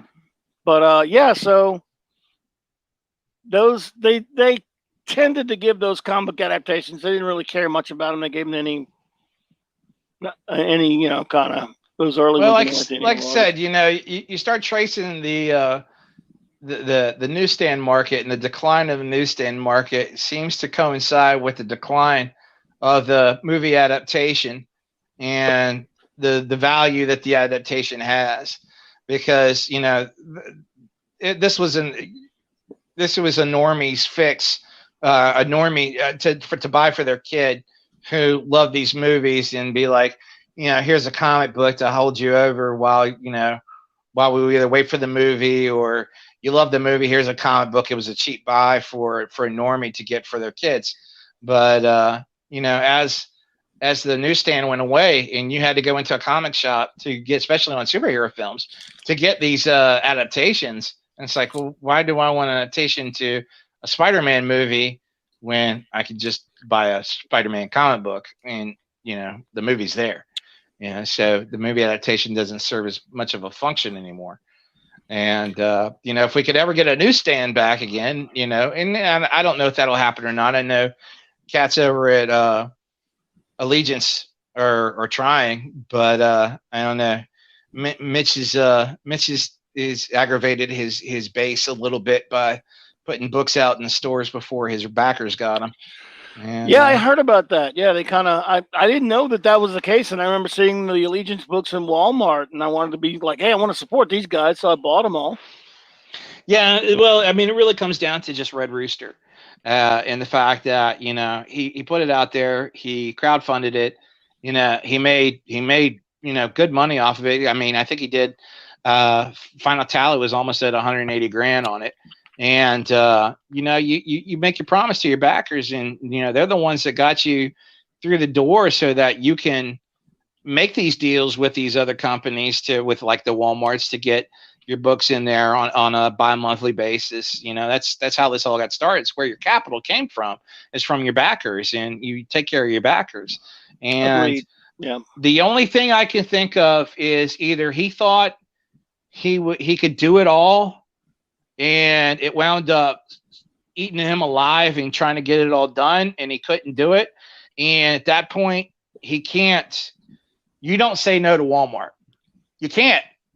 that's the kiss of death right there. And it's like because at that point, are your backers your customers? Are you still looking at them as your customers? Or are you looking at Walmart as your customer? And in his case, I don't know, because I think he has a return deal with them, which could come back to bite him in the butt. But if the stories are good enough, then I want to support a guy who's out there trying to make it. But I thought it was the only thing I could say is I'm hoping at some point he can come out and say, look, the time frame on the way everything landed, it just couldn't be done, and I had this deal with Walmart that I had to honor. It is too much money on the table, and too many people I've got working for me to pay with this money that I had to please them, and it's terrible. I'm sorry. Apology goes a long way. It really does. So maybe not with sketch therapy, but for everybody else, an apology goes a long way. But I try to give him a benefit. I try to give him a benefit. I love sketch. I really do. And I try to give him the benefit of the doubt, because he seems like a pretty honorable dude. And for him not to take care of the backers before the books come out in Walmart, I got to figure something's happened. And hopefully, when it comes time to fulfill the backers, which he ought to be doing any day, because 2 parts of the 3 have already been released into Walmart, and the 3rd one should be hitting soon. So, I haven't seen that cover before. Is that the same? That's That's the paperback Norm. Wow.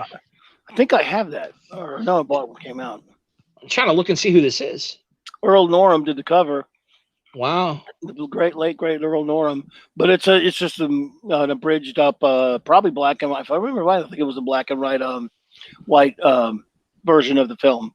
I mean, the film awesome adaptation, but still, yeah. I think it's don't quote me on that, but a lot of these books, I remember having some of these, and there were some black and white ones. Yeah, the Return of the Jedi one that I said, that had, I don't know, it was like a weird cover. It was like a bunch of characters kind of going back towards the horizon with they're on Tatooine and blue skies, and like the skiff bar on fire in the background. And that one was actually in color all the way through. It was surprising. Yeah, they did. Like I say, a lot of them were in color, but they're occasionally not just movie adaptations, but they did a lot of both Marvel and DC at that point. For some reason, kept doing these little paperback books, and sometimes they were in black and white. You know what? They actually did that with a John Byrne Avengers story, Knights of Wundagore, where Scarlet Witch goes nuts. This is back during his original Avengers run, and they put out a little novel-sized version of that story, and it was in black and white. And that was right around the time Raiders came out. This would have been 81. Yep. I had this too. I can't remember if I have it anymore. I might have it buried somewhere. Again, it's just a comic adaptation, dwindled down into a little paperback. No, once you get a paperback, I had the photo novel for Battlestar. Yeah, I love the photo novel. There's about the big bad thing in the photo novel, right? No. Well, it was not known in the people who did the effects for Glenn Larson. And again, there are a lot of rumors and legends, right? Well, people did. Apparently, John Dykstra and his people didn't like us. I thought he was a total asshole and he treated him like shit or whatever. So there's a scene in the Battlestar Galactica pilot in Saga of the Star World where when the Cylons are attacking Caprica and they're flying over it, you can't really see it too well unless even if you freeze frame it on television. But in the friggin' photo novel, if you stop, you can see in the lights, and it's pretty plain. I have it. Fuck off, GL. Some say, maybe they were talking to George Lucas. He tried to sue him. I don't know. They think it was Glenn Larson, but it's there in the lights over Caprica. Fuck off, GL. And you can, if you freeze frame it, now there's a Blu-ray. I need to get the Blu-rays. I have the DVDs. I wonder if you could see it. You could probably see it pretty clear now the way things are. I don't know. But it's right toward the beginning of the attack on Caprica. But the photo novel, that was the big deal. People made a big deal because back then, even if you had the videotape, chances are you didn't know about it. But it was mentioned in one of those Fantasy Empire magazines, one of those John Peel mags or something, talking about that. Yeah, you can see it, and it's blatant in the photo novel. Wow, and that's George Lucas, because I think Dijkstra was fired off of Star Wars, even though he won the Oscar for it, and because the Oscar was really for the motion control camera. That's Brett Blevins' interior, by the way, on that. Yes, it is. It's not a bad adaptation. I wish they would have gotten somebody that was a little more cartoonish to work make it more of a Muppet style. Well, he was big on Chris Starr at the time, I believe. Yeah. So I want to say it was Dijkstra had something to do. It was definitely involved in Battlestar Galactica after kind of being fired from ILM. And I want to say he had Ken Ralston as a freelancer come over and give him a hand. Ken was the guy who destroyed the Enterprise, by the way. Go ahead. Yeah, and I think Ken kind of had to keep hush hush about it, that he was helping because he was still under contract with ILM at the time. But I'm almost positive Ken Ralston actually worked on Battlestar Galactica, the original series. He probably did. There you go. So it probably was George Lucas then instead of Glenn Larson. But people said some thought in a minute they thought it was Glenn Larson. But I always wondered if it was George Lucas. But it's there, man. You can find it. It's pretty funny. Nah, Dijkstra and Lucas went together like oil and vinegar.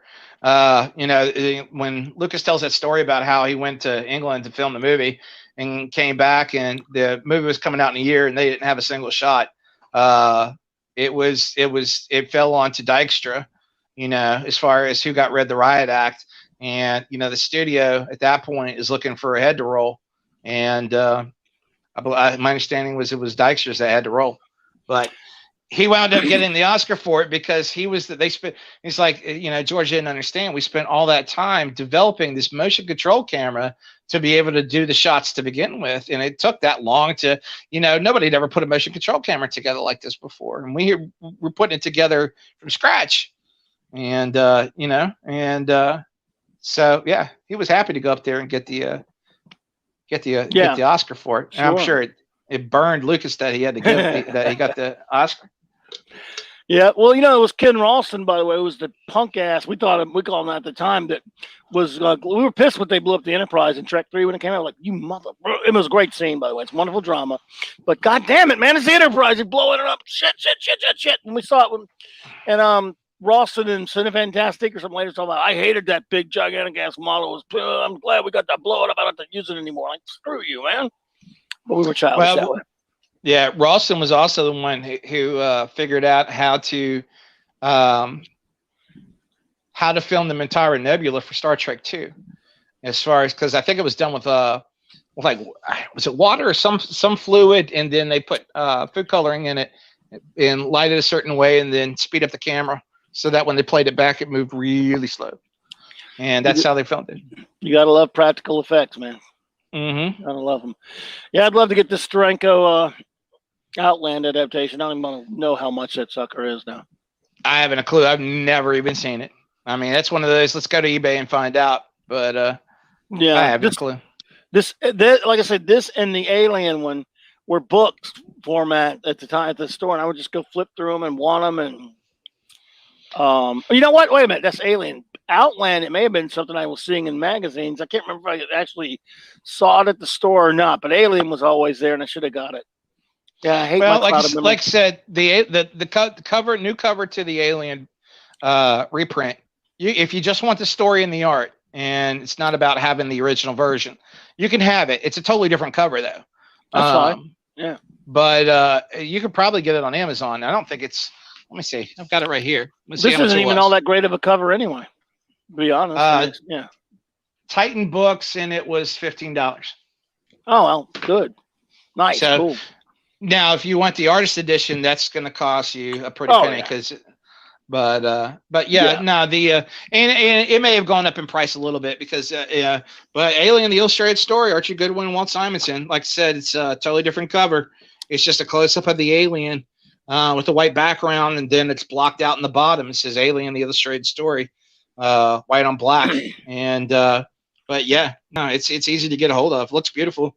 It's one of those things where he paid service to what the characters looked like. Like if he had a beard, it had a beard.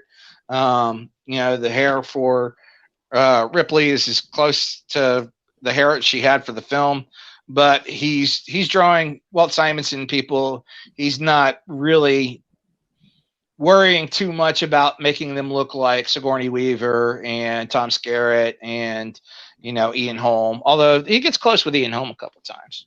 But no, Well, mainly he's there to tell a good story. It's very, and I want to say, did this first appear in Heavy Metal? Which one? The alien one or the Yeah. yes, I'm pretty sure it did. Now, was it serialized in there before or after? I don't know, but it was it was made by Heavy Metal, just like the Outland one was by the other, was it Metal Hurlant? How do you say it? Metal Hurlant. Metal Hurlant. Metal Hurlant. Yeah. Well, that's Heavy Metal. It's just in French. It's the French Heavy Metal, right? Yeah. So they both are. They got Steranko. I mean, they got Steranko and Simons, and that's pretty good stuff there. Mm-hmm. Well, man, look, I appreciate you hanging with me, man. It's time flew for me. I don't know about you. I hope you had a good time. I really enjoyed doing this, man. This was a lot of fun talking about these things. And hey, I will go with that. That was one of my most important ones right there, because that's what really got me started on a lot. This wonderful Star Trek, the most. I mean, I wore this sucker out. I had to get, you know, they recently just last year did a replica of this. I don't know if you saw it. Which is really cool. So, you know, I see. In fact, there's a shop up in the Pittsburgh area. It still has it on the stands. Nice. Mine's original. I still have my original. It's in really good shape. So. Mine's in terrible shape, so I got this one, but I got this the replica too. So, well, everyone, anyone who is out here, either listening now or who joined us earlier or listens later on a download, I want to thank you so much. And I had a fantastic time. I want to thank, of course, my good buddy Paulie of Latino Slap from popping in. RR, great to see you again. Douglas Oberg, sir. You are a gentleman and a scholar, and I thank you for all your help. And a great artist, too. And I love the work you've done for those Doomcock covers. They're amazing. Your Venkman, it was fantastic to have you pop in, sirs. I'm very happy to have you join us, and I do appreciate that. Eastland Burkholder, thank you. Thank you so much. Always great to see you. I hope I'm not leaving anyone out, but if I am, well, just I'm old and senile and decrepit, and I forget things. But I will not forget to thank my guests. Outland Collection available on Amazon for 56 buckles, but might be in French. Damn, dude! Thanks for checking on that. Jeez. Great stuff, though. Thanks again, Douglas Oberg. Thank you so much, man. You're the man. I appreciate that. Thank you, RR. We do appreciate that. But again, like I almost forgot, but didn't forget to thank the great Mark C. Mark, brother, as always, man. I just had a fantastic time shooting it about comics with you, like I always do, man. I appreciate it. Absolutely, anytime. All right, buddy. We will do it again. If you think of an idea or a concept before me, throw it at me, bro. Otherwise, I'll throw one at you if I can think of a good one soon. So, all right. I sure will. And I'm going to play my outro that the great Loki gave me because I can, I guess, because I like it. And I do again. Thank you again to the great Loki for this wonderful